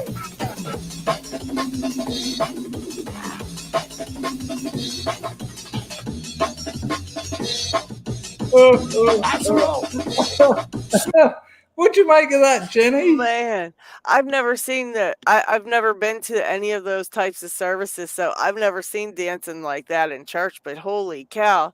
Now that who is that like a band that made their very own music and then just added that like to their Yeah. music, right? No, Okay. no. That was like they were very famous sort of MCs at the time. Someone recorded it, well, obviously them, and then people just chopped those, Oh, footage of American churches over it. okay, okay. Yeah, see, I'm not a churchgoer, but that's great. That was great. Parky says, "Make mental hospitals great again." Oh, jeez. Charles Watt, thanks for letting me hang out. Off to mail stuff. Go on, mail Oh, stuff. that's Thank not you, my Charlie. favorite It's thing always to a do. pleasure. I'm always mailing stuff. I feel you, Well, Stu. you know what, Jenny? That's why one of the reasons Bosnian Bill stopped making videos. He said it was just what happened? Someone in his actually, that's all a bit private, but he said it was taking up so much of his life, Yeah, and there was some problems in the family, and he took on some sort of relatives because they needed looking after kids, right. and so he couldn't do his channel, and he realized how much his channel had overtaken his life. Oh, and wow. and he said to me, not only is it making videos of that, he said, but all the competitions, all the mailing stuff. And he said, and suddenly I was spending time with my wife and my family, and it's like, what is it, what do they call it, boiling frogs or something, they don't know to get out until it's too late. And Yeah. because it happened so slowly over a period of years, and he just sacked his channel, about what, 800,000 subscribers. Yeah, he Yeah, had a lot. Yeah. something to look Yeah, out. I could see that. I mean, that's, YouTube does take up a lot of time. And then I think the locksport community, um, because it's such a big involved community, that in itself takes up time because you want to hang out with the community and you want to, just like Stu said, mailing things and stuff like that. And boy, I mailed so much stuff. I just mailed out probably 8 things the other day. I've got another 8 things sitting here that has to go, and it's like, it does take up Wow. time, Yeah, and then on top of that, you wanna make videos, and like you were saying, just making of the video and then editing takes so much time, and I don't think, I think in Locksport especially because of the huge community involvement, it could take up a lot of time. It could take up a lot of time if you're yeah, not careful to kind of, you know, um make time for other things, you can get quickly, yeah, sucked without in. a doubt. Without a doubt. When shorts first started coming out, I made a short, the first one, and it got something like 3.2 million views. And I thought, right, let's stick with the shorts then. This is Yeah, quite a hit. And I started doing them. When I first started making the shorts, I had no captions, no effects, no music. It was just a very little, like bumping a lock, Here's how to bump right. a lock with a dampener or whatever, bosh. Oh, nice one, John Palmer. An Oh, thank actual you, John. super chat. Lady Locks is great. She is Thank you. fantastic. She's sat here listening to me riddle on for an hour and a half. Thanks, JP. But we lost 4 people with the drum and bass. I don't know whether it was the drum and bass or the religious aspect that put them off, but there you go. But then when those first shorts I was making, it was just repurposing old content, putting it into the other aspect ratio, and uploading it. Took about 5 minutes, a couple of hashtags, write a description. And they were doing well, 8,000, 10,000, 20,000 odd one, not bad for a small channel. But Yeah, then, oh no, you've got to put captions on because then your SEO goes up, and also people can't watch the video and read the captions. So the logic is they watch your video twice, which does happen. My analytics proved that, oh, wow. which means YouTube have doubled their advertising. While your shorts being watched twice, there's other, there's all sorts of advertising around YouTube. And it got to the point where to make a short was taking me 20, 30 minutes to get all that done. And I was doing one a day, and I made about 40 or 30, 40, 50, I can't remember. But it done me. I was doing a full day's work, then doing that. Then I've got another YouTube channel, and I'm a writer. And I've got a novel that is 7 years into the still not complete. Oh, And wow. just making those shorts burnt me out. And I have to sit back and say, right, it is good fun. I made a lot of new friends, a lot of new contacts. That was all nice. But I've got to step back from something. And at this stage, I've got to prioritize the things that feed me, that earn a few quid. And Right. it's quite frightening how these things can kind of overtake you. Yeah, for sure. It does take a lot of time out. And like you said, it's the problem is you've got to you kind of have to do all that, and then all of a sudden you get, when you're not getting millions of views on shorts, it doesn't really make anything. They are like the lowest Yeah. thing that ever to make money. It's more just, for fun, but if it's not fun at that point, you can't, like you said, you got to do other things to prioritize because it's just not doing it. Yeah, and then as your mate Lockpicking said, that's why I don't post videos anymore. I got a life. But Yeah. no, someone else said something about having a family and eating.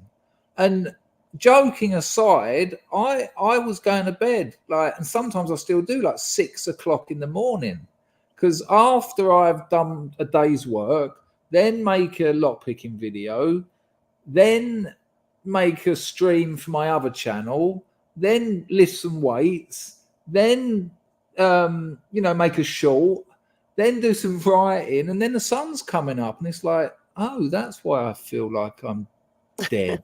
I haven't slept in 9 years. But YouTube, in the glory days of YouTube, was about 2010. You'd have a channel, you'd have your little Logitech camera, you'd sit there and make some jokes, show them something, and or even my early lockpicking channels, I was getting 50,000, 60,000 views. The worst camera you've ever seen, no description, no hashtags, none of this thumbnail optimizing and all this lark. And it felt good because it wasn't legacy media. It was what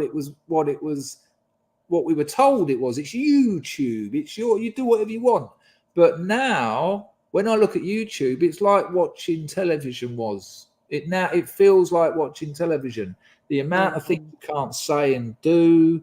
You've got to get it all right. You've got to get all your light in and all this. And I can remember making a video about 8 years ago, and I said, isn't it amazing that you can be one bloke sitting in a room with a camera and have a relatively successful channel, whereas the legacy media has got a crew of 20, they've got a cast of about 8, they've got millions of dollars spent on it, and they're getting less views than these YouTubers. But that's kind of not the case anymore. YouTubers sort of morphed into what it originally sort of replaced, and I think it's a little bit sad, but Yeah. I don't know. Yeah, and like D-Mac said in the comments, he did a few viral shorts last year, millions of views. It was nuts. The comments were horrendous. Had people wishing cancer on me and my family for teaching thieves. Wow. Oh all yeah, that that hate, one. Where is that? Where's that comment? I'll put it up on the screen. Or is it something someone said to you? No, he commented in the comment section there. Oh, here we go. D-Mac. Yeah. I had a few viral shorts last year, millions of views. It was nuts though. The comments were horrendous. Had people wishing cancer on me. And yeah, I mean, I get it all the time, and I try and engage them, but when you're getting millions of views, you can't engage too many. And it's like, well, why would a thief use a set of lockpicks? And they're like, well, why wouldn't they, you idiot? And you're like, oh god. So, having done some of that in my previous life, I'd just use a house brick. I'm not kneeling down on someone's doorstep at 8 o'clock in the morning. That seems ridiculous. Sorry to hear that, D-Mac. That must have been quite depressing, actually. Yeah. I mean, I get people say nasty things to me, but it's usually about my accent, lock picking, quality of video, and anything else. But no one's ever told me to die. I don't do stand-up anymore, Dave. I gave that up when I was 45.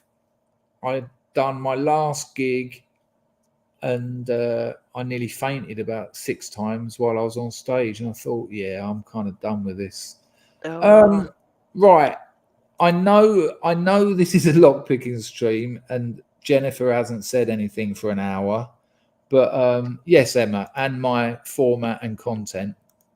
But I've got to show you this. Do you know Aussie Man? I don't know. He's not a lockpicker, but in Australia, in Perth, I think it's Perth, Australia, because I'm sure they do this in England as well. Someone in the chat might be able to confirm that. Well, Aussie Man is a very funny bloke. I will just play the video because this is they roll a lump of a round of cheese down a hill. Everyone chases it. There you go, Lockie. Where they pick them upside down. Good call. And what people do, there you go. Nice one, Mr. Chevalier. He's in Western Australia. So this round of cheese rolls down a hill, and I mean hill. It's a very steep gradient, and you've got to chase it. And whoever gets the round of cheese is the winner. It seems like good fun, doesn't it? You know, we open locks for pleasure. People chase cheese down a hill, but people have died doing this. Oh no! People like break their arms off. You know, break their necks. It's really quite something. So it's only 3 minutes, but well, sit back and check it out. They do it. They do it in England as well, Dave. I'm sure I used to see an English one, but this one I think is in Perth, Australia. Lockie says, "I believe the winner may keep the cheese." Well, there you go. That's the reason enough to chase it down a hill. And 10 broken fingers and no teeth left to not eat it with. Good call. Lockheed's good value. Amazing. Here we go. Let's watch it. Let's watch. You see them as well, because once they take a tumble, they're going some. And Aussie Man's voiceover is fantastic. So here we go.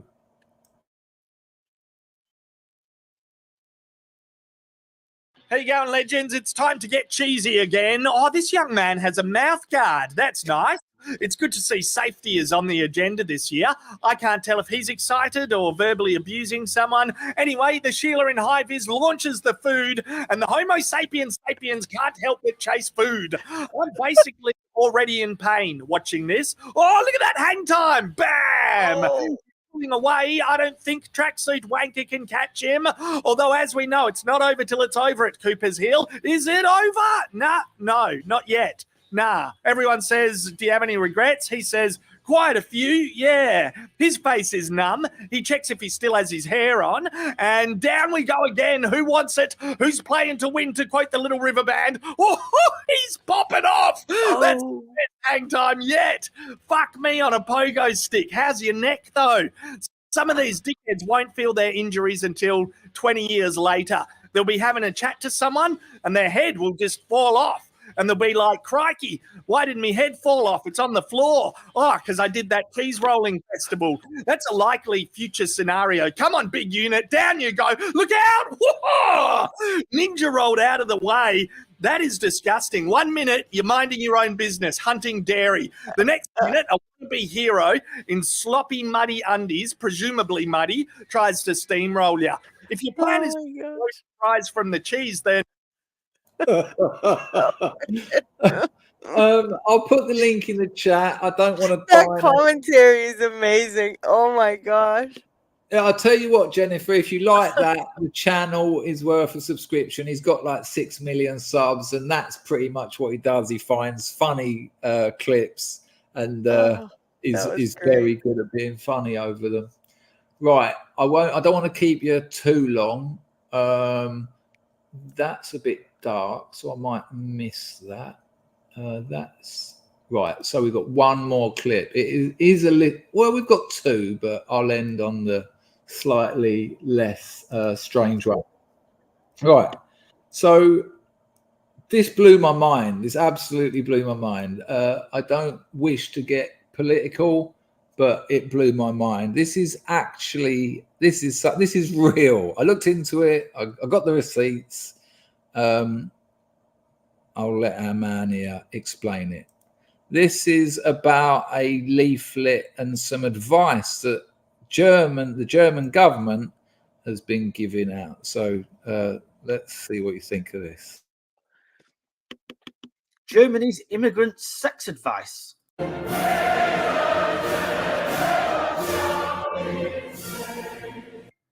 This, I'm not joking you, is something that has come out from the German government. The extremely left-wing German government, of course. The Germans always now elect left-wing governments because they think it makes them look humane.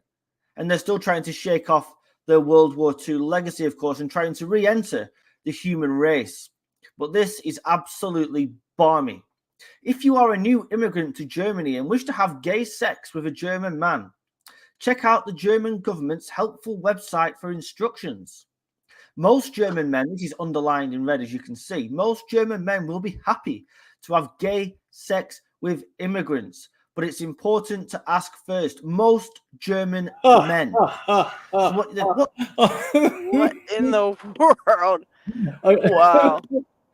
That's straight from the government too. That's real nice. Most German men will be happy to have gay sex with immigrants, but it's important to ask first. That's it's sad that they have to be told they need to ask first. And I wonder, do they not like to have gay sex with other Germans? Is that something that they're trying to let people know? Because they're like happy to do it with immigrants, but what what's the difference? Like, what do they care? It's peculiar. I mean, I won't go into what I really think about it. That's from the other channel. I'm going to show you one last clip, and then we'll have our little parting chat. But because it's weird that I've got another drum and bass track, but there's a bloke. He's a drummer, and he's taught himself how to play a real drum kit.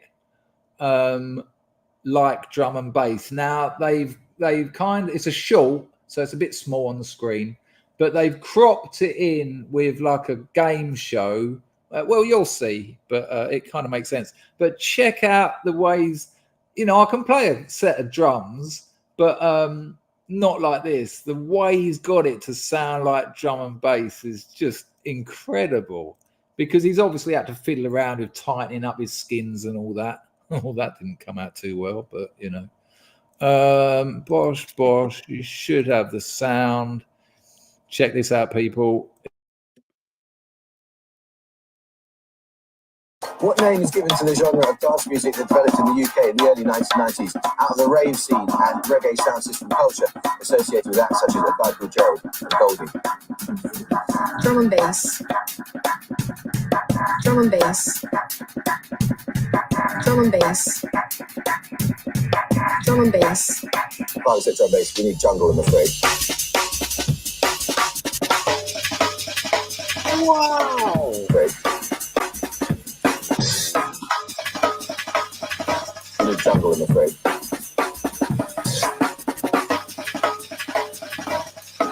Great. We need jungle, I'm afraid. What name is given to the genre? Wow. Now, I love watching drummers. I do love watching drummers. Who's your favorite drummer, Jen? You know what? I don't have a favorite. I the drummer that my husband's in a band, and they have a drummer that Oh, you he said was too much. in there You for at the said too beginning, and much. he's just a savage. But he's not in the band anymore. But they do have a new drummer coming in, which I haven't heard this new one yet. But yes, Emma says I think drummers are Yeah. hot. Yeah, he was just incredible. I don't even know how he drummed as fast as he did with just, I don't know. It was crazy. I wish I had a clip of some of his stuff because he was just insane. But I don't really have a favorite drummer. I just think they're just anybody that can play the drums is just that to me is a lot of things to balance at once. You know, Yeah. you got both your hands and both of your feet. I mean, it's the whole body's into it, and you've got so many different just I mean, it's one instrument, it's considered, the drums, but look at how many things they're doing, you know? Yeah. And also, if you get it wrong, the rest of the band go wrong because they need you to keep time. Yeah. So, a guitarist can speed up and slow down and they can just be like, yeah, that doesn't matter. I can just speed up again now. But a drummer, I mean, I've seen drummers lose time and the whole band just glare at them.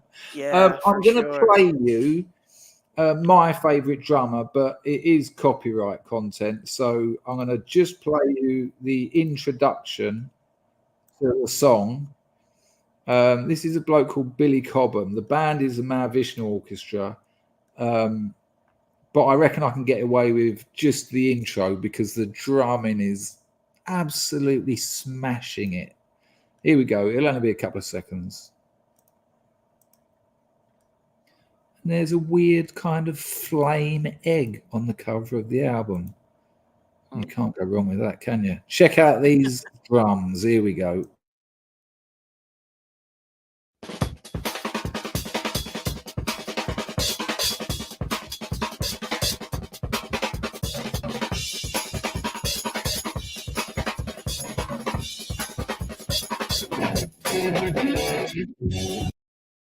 Oh, you don't even have to see him to know that you fancy him, Jennifer and a glass. So, Jennifer, what I want to talk about, I will let you go. You're not trapped here. You can obviously just turn your computer off and never talk to me again. You knew you had that option all the way through. But I don't want to dox you in any way. I don't want to make requests that you don't want to share. But what else do you do? What else do you get up to? What is your life? Or have you lost it to lockpicking? I'm super, super into lockpicking. That's like my favorite thing to do. And so I do a lot of things within the community for lockpicking, and that's mainly my focus. That's my favorite hobby, and that's about it. Rather patronizingly, I'm going to now nod my head, hold my chin, and say, yeah, she's at that 2-year stage. Yeah. I know. I imagine people get sick of it because I've heard several people that, and I can see that because look, once you learn how to do this and you learn it, I've seen some of these guys out there like Dependent Quarter who actually picks locks with his toes because he holds the picks with his feet and he's picked locks with his feet before. Like, you've got to be real sick of picking to a point where you got to add something else into the mix, right?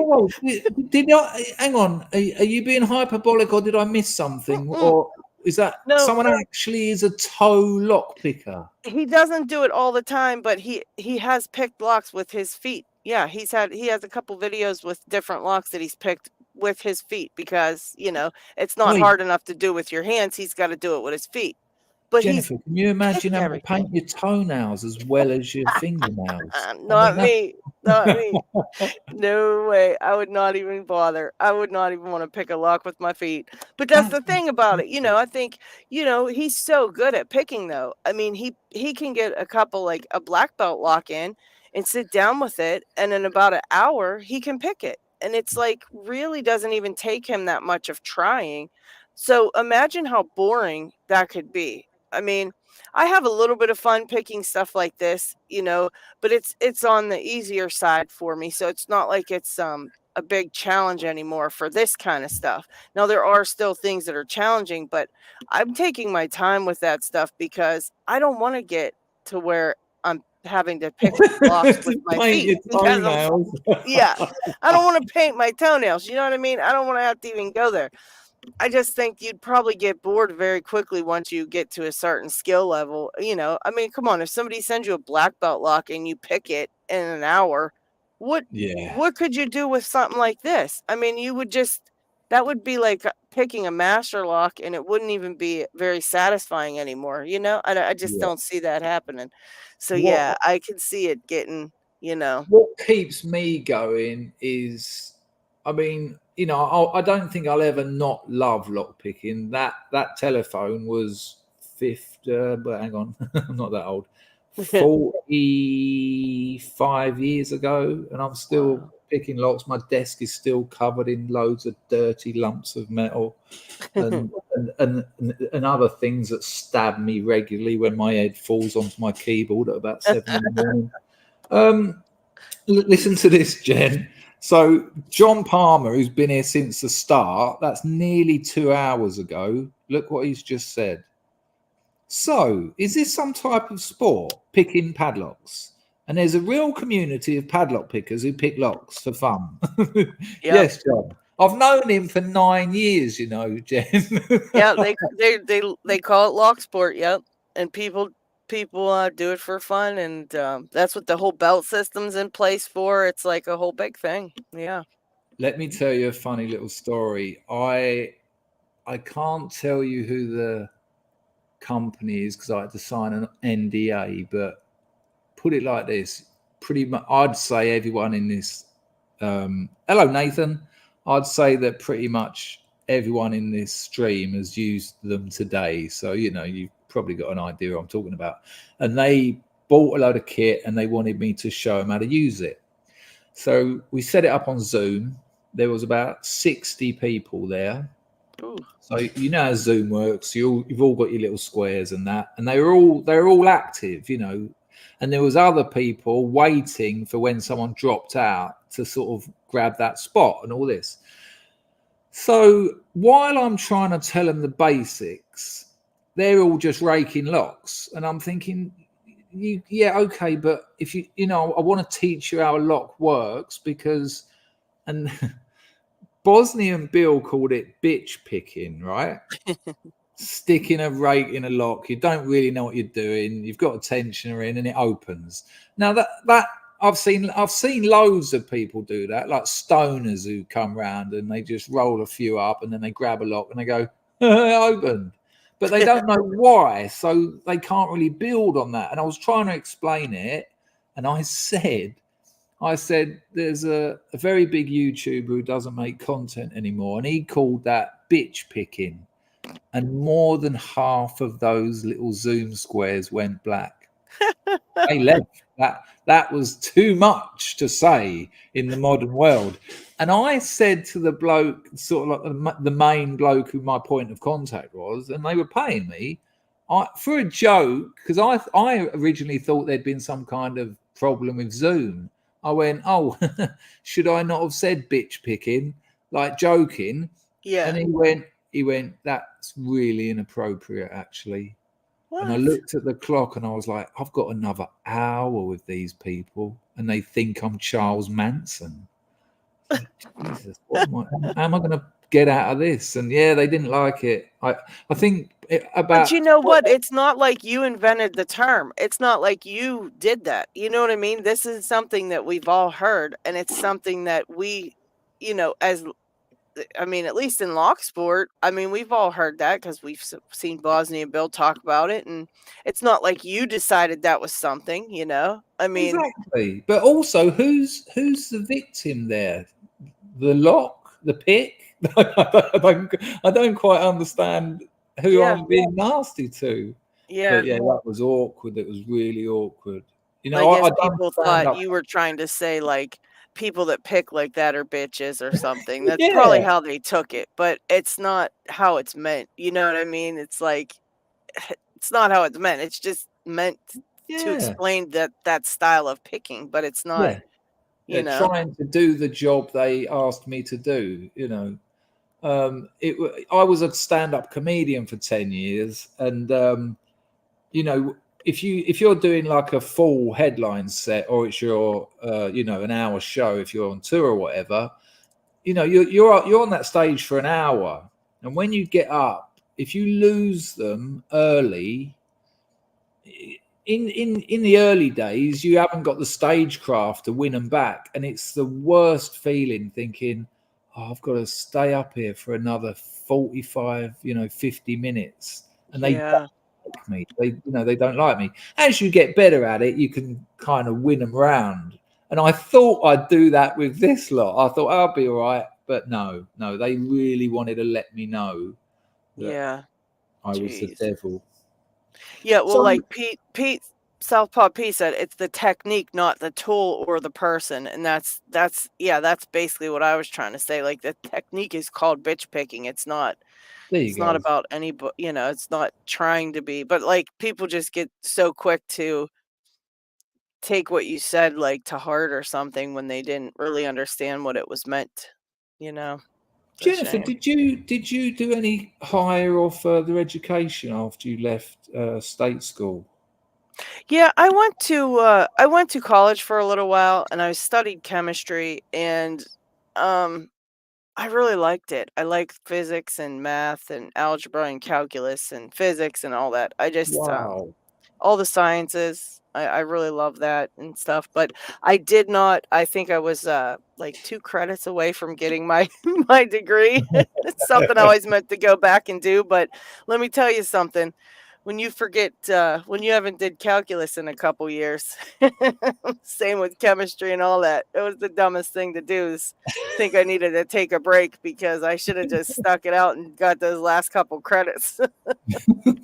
roughly when roughly when were you at university? Roughly. um, I want to say about 2011 because I went back after I hadn't done that right after high school. It was a while. It was like maybe 10 years or so. Then I decided to go back to school or something like that. And that's when I went back to college. And I think that was good because I did actually learn a lot, because I didn't I was paying for it, so I was going to learn every single thing they had Yeah, to tell me. When it's your own money, you're yeah. like, I'm sitting here, I'm going to learn this.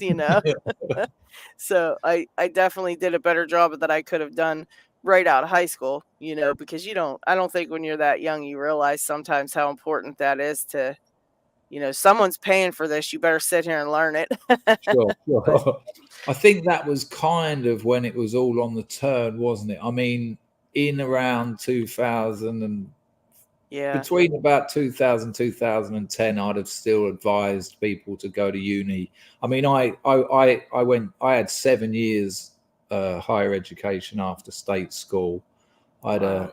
I got a couple of degrees, but the way universities are now, I just tell people not to bother, Yeah, unless it's you sad. need a laboratory, and if you need things you can't access in the Yeah. real world. But I mean, if you can Well, buy, and honestly, even like you said, nowadays with YouTube, you could learn. I mean, they have like, I don't know about right now, but I know a couple of years back, I could go on there and find an MIT class on anything I wanted to watch. there you go, that's And it. you know what I mean? I mean, you're not going to get that degree, but if you really are just in it to learn things, there's so much information out there now that's free. I mean, come Yep. on. There's what's his name, Robert Sapolsky. He put all of his Stanford. He's a real sort of big shot in sort of human biology and evolution, and all of his Stanford lectures are on YouTube, like 2 hour, 3 hour long lectures. He's very Wow. funny. When you get to the end of 3 hours of something you don't really know a lot about, you think you'd have had enough, but you're like, oh, is there any more of this stuff? Mhm.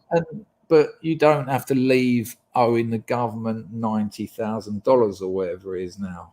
Yeah, Um, especially when there's just no, at least here, there's not really much of a, like, a guarantee that you're going to get work leaving, once you've graduated. A lot of people used to depend on the fact that they would defer all their student loans, and then right out of college, they'd get a job and they could pay that back. And nowadays, it's not the same. No. And it's just terrifying to think that, a lot of people put themselves into so much debt.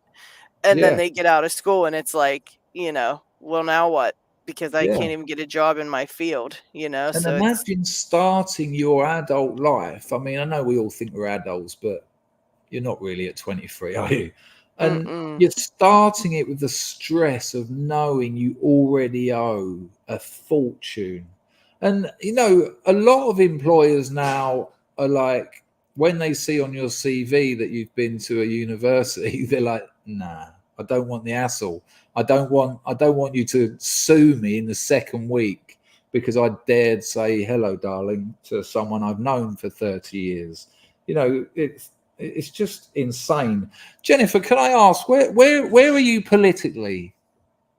I don't get involved in politics. I really don't. Do you mean in general or do you mean on the internet? I mean, in general Okay. altogether. Yeah. I especially not on the internet, for God's sakes. That place is like, I mean, there's always, obviously, no matter what you think, there's people that agree with you and disagree with you, but I stay far away from all that. I'm like, I'll vote when it's time to vote because I feel like that's important, whether or not you like all the candidates or whatever, you still got to try to pick the best for your, what you want out of your government. But Yeah. yeah, as far as that goes, I stay far away from all that. I listen to this, Jennifer. On my other channel, I said to my whole subscriber base, which was then about 20,000 on that channel, I said, look, I want to do a series of interviews or conversations, sort of thing, with teenagers, but not like 13, 16 minimum, really. Yeah. And I said it's going to be called Talking with Teens, and you can talk about anything you want. That's what it will be. I'll ask you, what's it like being a teenager in England or wherever you are, today? And that was it. And there was I think I'd done about 14 of them in the end. And, there was one bloke whose mother and father were physically disabled. That was really interesting because as soon as he, got to about 14, he was a carer. And, Yeah. that's an interesting story.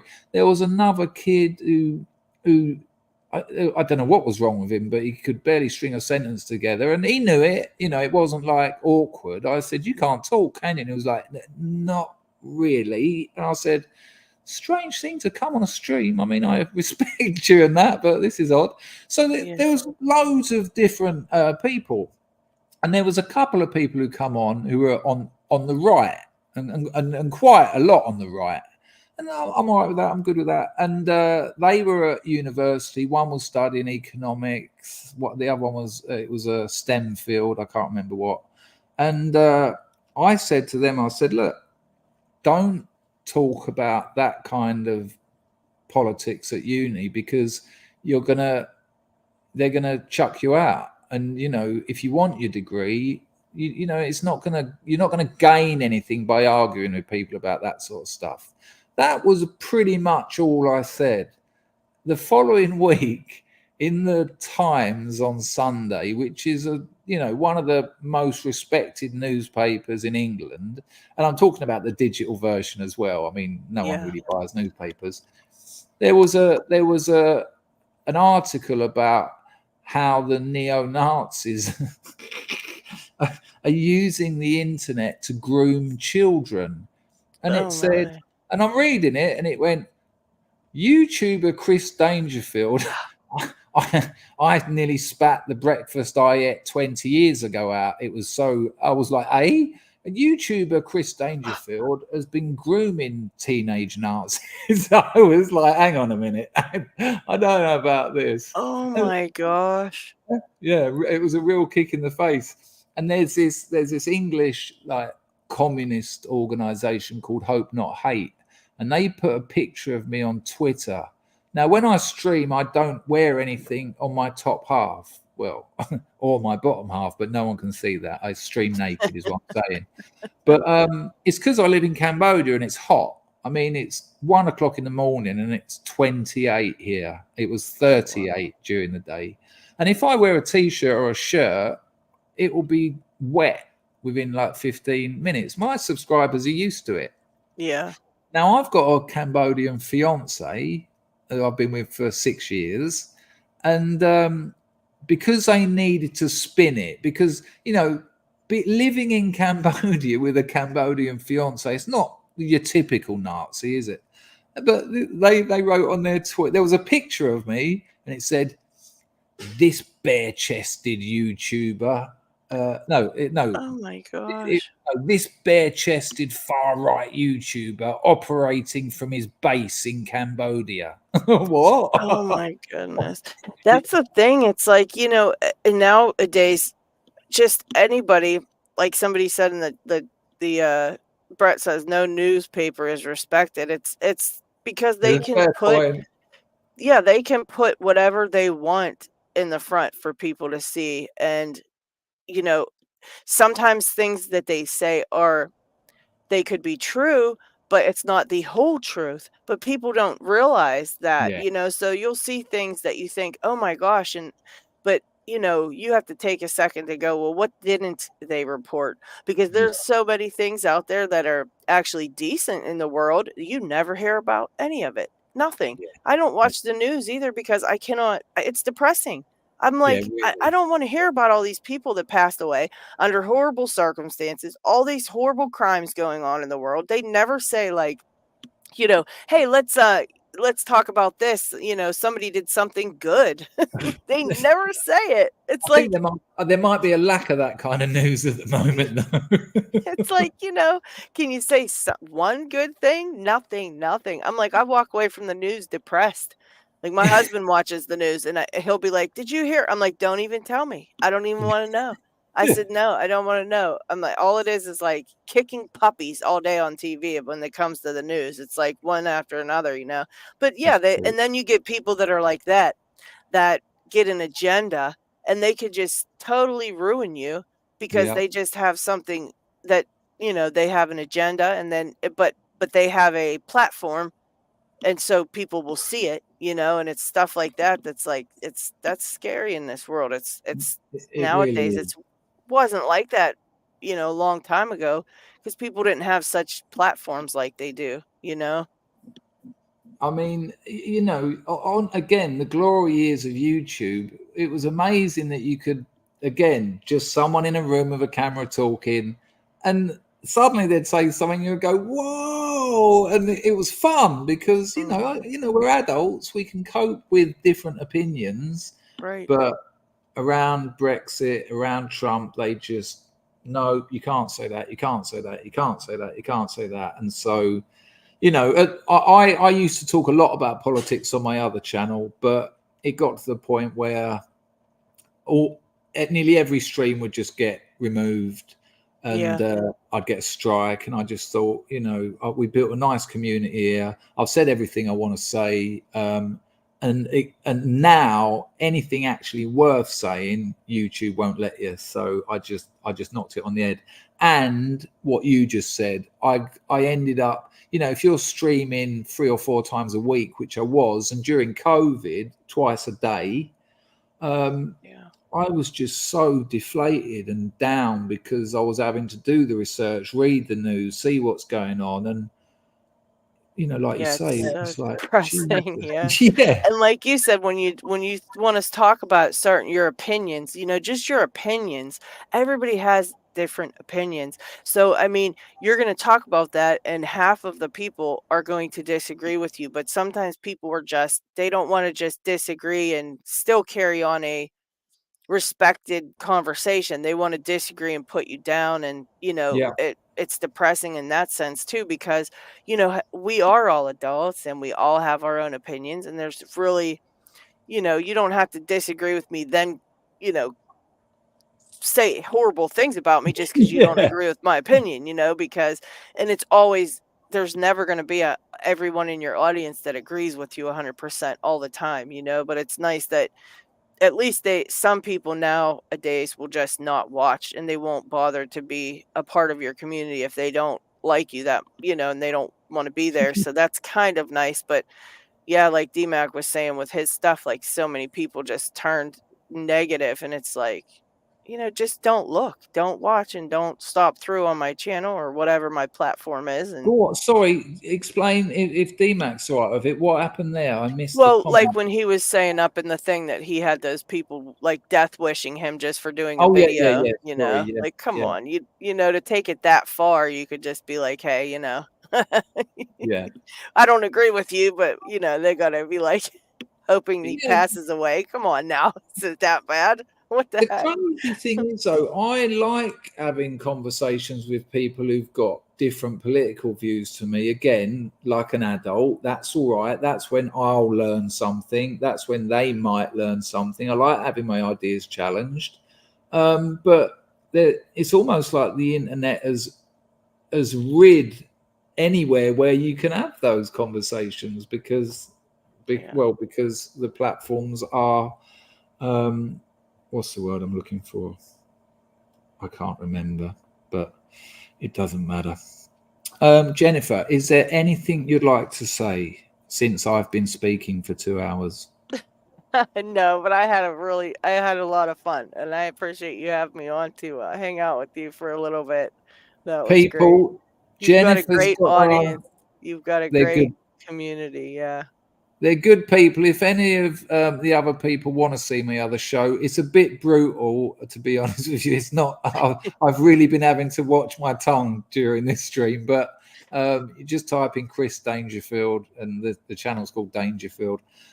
Jennifer's got her own channel, obviously. I'll put a link in this video, which I forgot to do, but I'll do it just after it ends. But you can find it. Just go to Google and type in Lady Locks. It is lockpicking, obviously, but Yeah. you I might think learn if you something type from it. locksport, you got to type locksport after it. Otherwise, it's cookies.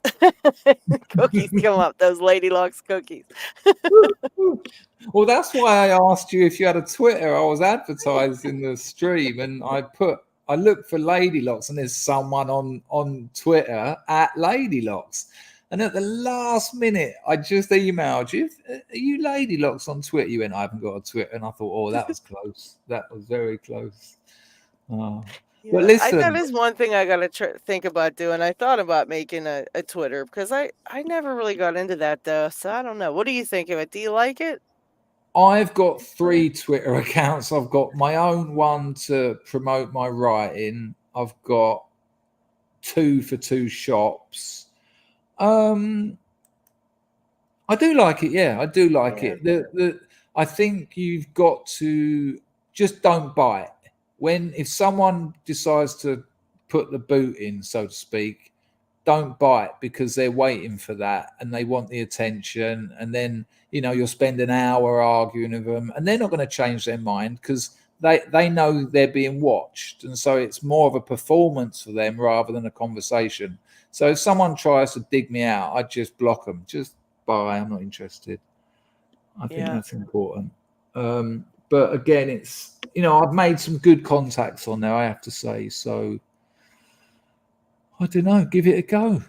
Yeah. But again, it is another thing you've got to then do, because if you set up an account and you make a few posts and then you build a few followers, but then you think, you know what, I can't actually be bothered with that. That can then do your YouTube channel a disservice, because someone might mention you in a stream or whatever. Oh, you should check out Lady Locks. And so they're on Twitter, they find your account that you haven't posted for a year, and they're like, nah, it looks like she's sort of given up on it. Do you know what I mean? It's another platform you got to deal with. Another whole chore. That's true. And it can be a pain in the ass. But, it's interesting that my personal channel is a lot more hostile and aggressive to my shop channels. They all seem lovely. Hello. It's lovely. Like walking down the digital road. Jennifer, it has been lovely. I didn't know how this was going to go. This is the first guest I've had on the Lockpicking Legend channel. I had Mark Tobias, but that wasn't live. So a lot of fun. yeah, I'm glad you said that. That's I will email you though and make sure to get that confirmed in writing, and it's not just being polite, because otherwise I won't sleep tonight. And can we have a J in the chat for Jennifer, please, people? Because it was lovely that she agreed, and she threw herself into the kitten's den, and she done very well with it. And she's a fantastic lock picker. And I will, yeah, absolutely. Me and Alan didn't get on for years. And one day he sent me an email apologizing for his bad behavior, and said some really nice things. And yeah, it's not nice when anyone dies. And it was very premature. Good call, Tequila Dave. I think that's fair enough. I mean, without a doubt, he's been part of the UK lockpicking scene for a good 20 years. So, yeah. That's a shame. Yeah, that was very sad. Yeah, I'm just going to grab a bit of music to end the stream on.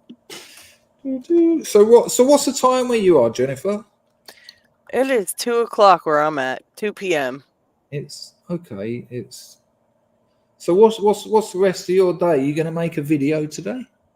I might make something up today. I've got a couple that are already in the queue, which I like to try to get them ahead. So in case I don't feel like it or I don't have any mojo, I don't have to worry about it. I can just put a video out that I did last week or something, you know. But yeah, I try to keep up on it, you know. I've got about 100 videos that I've made but not edited. Oh yeah. I've kind of, what's the word? What's the phrase where I've almost, what is it when you just can't get back into something? Like procrastinating a bit. No, it's like, not into it. I've got like a mental block. Yeah. I just can't start it. Once I get back into it, I'll they'll be flying again. You know, you can get somebody on Fiverr to edit your stuff. I mean, I don't know how much they charge, but I know a lot of people that you know, that do YouTube. They pay somebody. They send them the videos, and they have a certain person that they get to edit, and they don't have to worry about any of that. But I like editing my stuff. I think that's part of the fun a little bit, you know. Mine, I think my videos are only about 20% lockpicking and just weird 80s music clips. I'm not sure how I'd explain that to a Fiverr editor. And then there's a nun, and she says no. Where do you put that? I'll just spread it 4 or 5 times throughout the video. That'll be fine. Okay, Jennifer. Slow down. Thank you very much, Jennifer. It's been great that you were picking locks during this, because I didn't want to show my face, because then it would have been the same as my other channel. Thank you very much for coming on. Maybe we'll do it again in a year and see where we are. Yeah, thank you so much for having me. This was a blast. Yeah, it really was. Thanks a lot. I'll let you go and I'll play a bit of music. All right. Take care, guys. Cheers, Jen. Bye. Go and check out Jennifer's channel, Lady Locks. I will put the link into the description of this video, but that won't be there for about 5 minutes. I'm going to play a bit of Paul Mumford. Thanks to the scrubs who come over and help make up the numbers. Thanks to Lady Locks people who came over and helped with the numbers. You don't need to be a member for the streams anymore, but you can be a member if you want to support the channel. It's only a couple of quid a month. I use the lowest YouTube. I can't think of anything to say anymore. It's been an absolute pleasure. I want to thank Jennifer. It's great. Nice one, Parak. That's lovely. I'm sure your name isn't pronounced Parak, but it's a go. There you go. We'll have a couple of L's in the chat. Oh, that's the same as a J though, really, isn't it? It was wonderful, wasn't it, Eleanor? Thanks for coming over. Here's Paul Mumford. See you all later. I will be streaming probably tomorrow on my other channel, which is called Dangerfield. Look after yourselves, people. This is my best friend, Paul Mumford. This is called Deep Water. And when this ends, the stream ends, I'll put all your comments on the stream, on the screen, that is, while it's playing. And if you want to super chat, you can. Ta-da! Ta-da!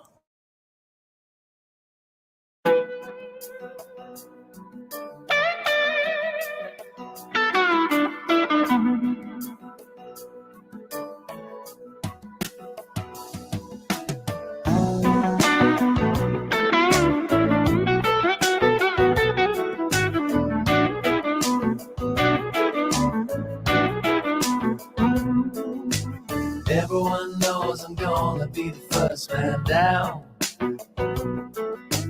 All my friends are sick of having me around. Nobody wants to give a buddy one last break. Can't go on, I'm taking all a man can take. Life is a curse, it only gets worse, and the world don't watch you drown. Maybe my mind will fail to ever find the point. I'm going deep, deep down underwater. Gonna make my grave underneath the wave. I'm going deep, deep down underwater. Gonna lay my head on the riverbed. Looking back, I rejected every place I stayed. A woman says I'm lying in the bed I've made. She says warriors don't give up before the war begins. So I get high to justify the mess I'm in. People get mad and people get sad, but at least they have a cause. Struggle to feel emotion I can really trust. I'm going deep, deep down underwater. Gonna make my grave underneath the wave. I'm going deep, deep down underwater. Gonna lay my head on the riverbed.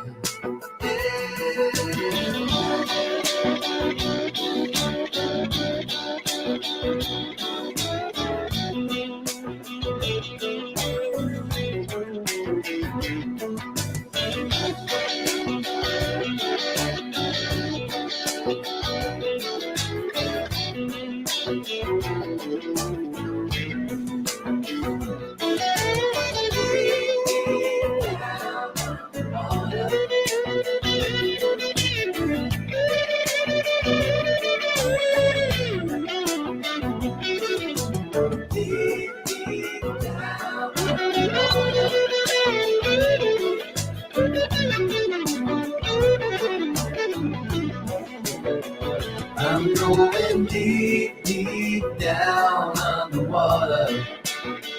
Gonna make my grave underneath the wave. I'm going deep, deep down underwater. Gonna lay my head on the riverbed. I'm going deep, deep down underwater. Gonna make my grave underneath the wave. I'm going deep, deep down underwater. Gonna lay my head. Yo. Well, there you go, people. 1:30. I'm going to lift some weights. I'm going to do some writing, but I'm going to bake a cake before I do the weightlifting, and then I can make a pint of tea. Yeah. Everyone gets old. I'm going to make a pint of tea and eat my cake with that. It's going to be orange and poppy seed with lemon icing. Just think about that. Think about the fact that I just said that to 15 people. That's the one, JP. Lovely. All right, people, look after yourselves. Thanks for coming. Take care. And thanks again to Lady Locks. Amazing. That's someone giving up a lot of their time. You know, that's fair enough. Ta-ta.